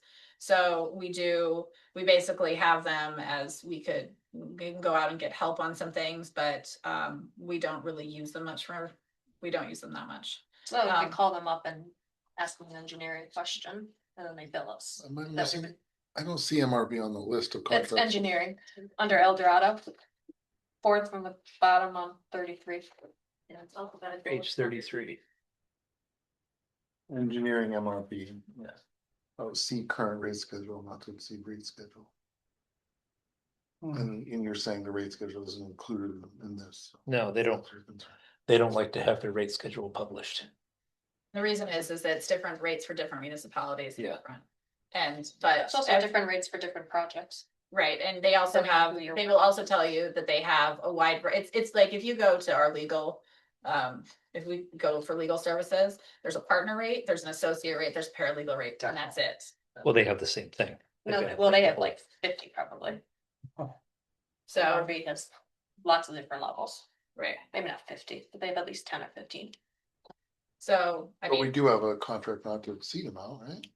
so we have an ongoing, so about 10 years ago or so, maybe 12 years ago now, the town went through an RFP process. That's why I said, when we talked about doing an RFP process on how more recently, if you looked at, I can't remember what item you brought up a couple hours ago. And I said engineering is a higher In Sarah. priority. It was in Sarah, that's what it was. Engineering is a higher priority. That being said, we have, you know, if I think we have exceeded the days where it makes sense to have, this is your town engineer. Because we have such different engineering needs that. Being able to tap into a firm that has those expertise within. the Right, firm, I see. where it does become useful is that we have an established relationship with them, and they actually, not in engineering services per se, they do a lot, they do grant writing support. Mm. But when that happens, they bring us a proposal about how much it's gonna cost to apply for a grant on the behalf, and the board members get to decide in advance about whether or not they're. And they have the proceed rates with in that. And the rates are in that, for that particular project. So what are we approving in terms of the top end contract amount for MRB by So- in favor of this resolution? So basic, well, it's all still underneath the procurement of the town. What you're allowing them is basically to be a designated engineer on our behalf. So if Scott really did need something, he could reach out to MRB for engineering assistance on something. I will tell you, in practicality, it just doesn't happen that much.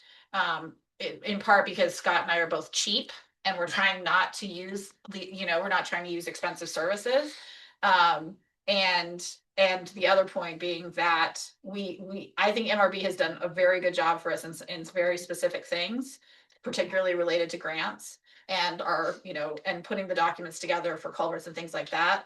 But we were not using them much last year, and I can pull that number of how much hours outside those specific projects we used them for last year. It was not, it's just not a considerable amount. We're using them for the comp plan, which is a specific contract that we. That's other specific. Completely. And then we have specific Okay. contracts with them for, they did our CFA application. For another culvert project.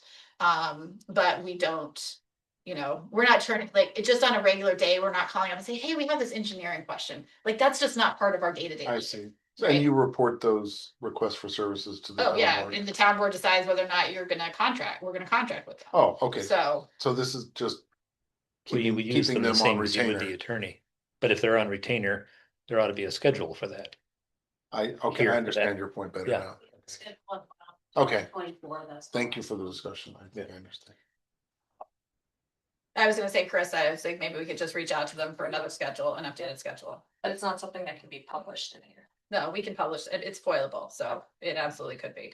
I think it's just longer than would fit actually in this, but if. Oh, yeah, that would make it. Chris, maybe we could reach out to them and then we can just share that with all the town board members. Animal control? Link it to. Legally required.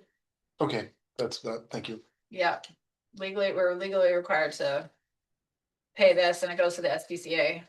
And we don't have really any other options, so. I mean, we could have a dog control employee, but then we'd have to have dogs here, so. That's just its own Thank set. you. That rate has not gone up in several years. And the rec partnership rate, is that just membership in? Cause that's like, Mhm. seems like a really nice, Mhm. yeah. I would really like to petition my youth commission members to really kick the can on that one again, kick the tires on that, because it's a lot of money. They're one of the biggest expenses out of the youth commission budget, Yeah. if not the biggest. Well. Camp practice. So. It takes 18 months to get out of a contract, and there's a 5-year contract in place right now. We signed last year. I think we might be in our last year. So it's either last year or second to last year, so I can tell you that I think we could probably do more with that money internally than we are by sending it out, but We also wanna make sure people are covered, so. Right, but I don't wanna pull a service that's really well loved by the town and or by the town residents, and so, you know, I think there needs to be more diving into that data. Yeah, and that, my note here for later is what does this get us? And knowing the use I've used out of IYB programs in Cass Park Camp, because I'm that side of town and where I work, this has benefited me Sure. because we're in that program by cutting my cost of town. Sure. Right, So when I look at 12,000, like that's almost what I can pay for summer camp anyway, you know, just myself. So I'll be interested in learning more and hearing about that. and I think that's really, like, they've been very good about providing us the data, but the data is more complicated than they're necessarily reflecting. Yeah. And so it's something I think we should really hone in on, but I also don't want to disparage a service that I think, I've done programming to Beef Grow. I think I think they manage things really well in terms of programming, so I'm not knocking community partnerships either. Lansing does not participate, but throwing it out there, like, that's kind of a model of recreation, I think that I think Ulysses in some ways aspires to, but don't tell Lansing that, because that might feed their ego. So, anywho, moving forward. Community organization funding? Yeah, so this is all approved in the town budget. There's a process where, community organizations can apply for funding. Oh, there is. We release it, yes. That's something that got instituted, just, in the last few years. I think it started Nancy's last year in office, was the first year we did it for the 2022 budget. It used to be the town board just picked their favorite folks and gave money to them, and I had a real problem with that, and Good. kind of raised a bit of a stink about it, and so now people apply and we review their application requests. And make decisions, and we don't fund everybody. I mean, we've not been able to fund everybody. But a lot of these folks will come in to make presentations or send us an update. And some of these are like Shermansburg Fish and Game Club, that's a one-time, they run a class, a gun safety class. And that's what they do, it's a one-time thing for them. And then other groups, we typically hear quite a bit from the Conservatory of Fine Arts. You know, some of these are pretty obvious of the kind of services they're providing. And for a lot of these are very tiny percentages of their overall operating budgets. Okay, so this is our last resolution, guys. 37. So I will move it. Is there a second? All those in favor? Aye. Opposed? Opposed, Okay. just on the engineering schedule. Sure. Rest of it I approve of. So the rest is just an FYI, and we include this because this document is useful, you know, year round to be able to refer to for the next year. Filling the town historian position is something I'd really like to do. I had a good candidate last year who then opted to do something else. And then we had a really great candidate who we discovered did not live in the town and just lived right across the border, like on the same road, but right across the street. And so that was a real bummer. So this will be part of the job. Do we have? Why do they have to live in the the town? Live here? By law, we have to have something. Really? Yeah. Oh, okay. We would have to change our local, I already checked with Nate, we have to change our local law to allow the town historian to not live in the town of Ulysses. So, I know. So. There you have it. Okay, well, there are no members of the public still left. On the agendas, I like to include upcoming things. So we have our regular meeting next week. We'll be closed for MLK Day, and then our regular meetings on the 27th. And that's it. So, who would like to adjourn this very long meeting? So we just do a move in a second. They move to adjourn? I'll move to adjourn. Thank you, second. Yes. There you go. See, I needed you guys to replace Rich and Mary because Rich usually sits here and moves, and Mary usually sits here and so second, and so. Okay. Got it. It's good to know. Well, I imagine this took longer because you had new board members, so thank you to everybody. Thank you. Your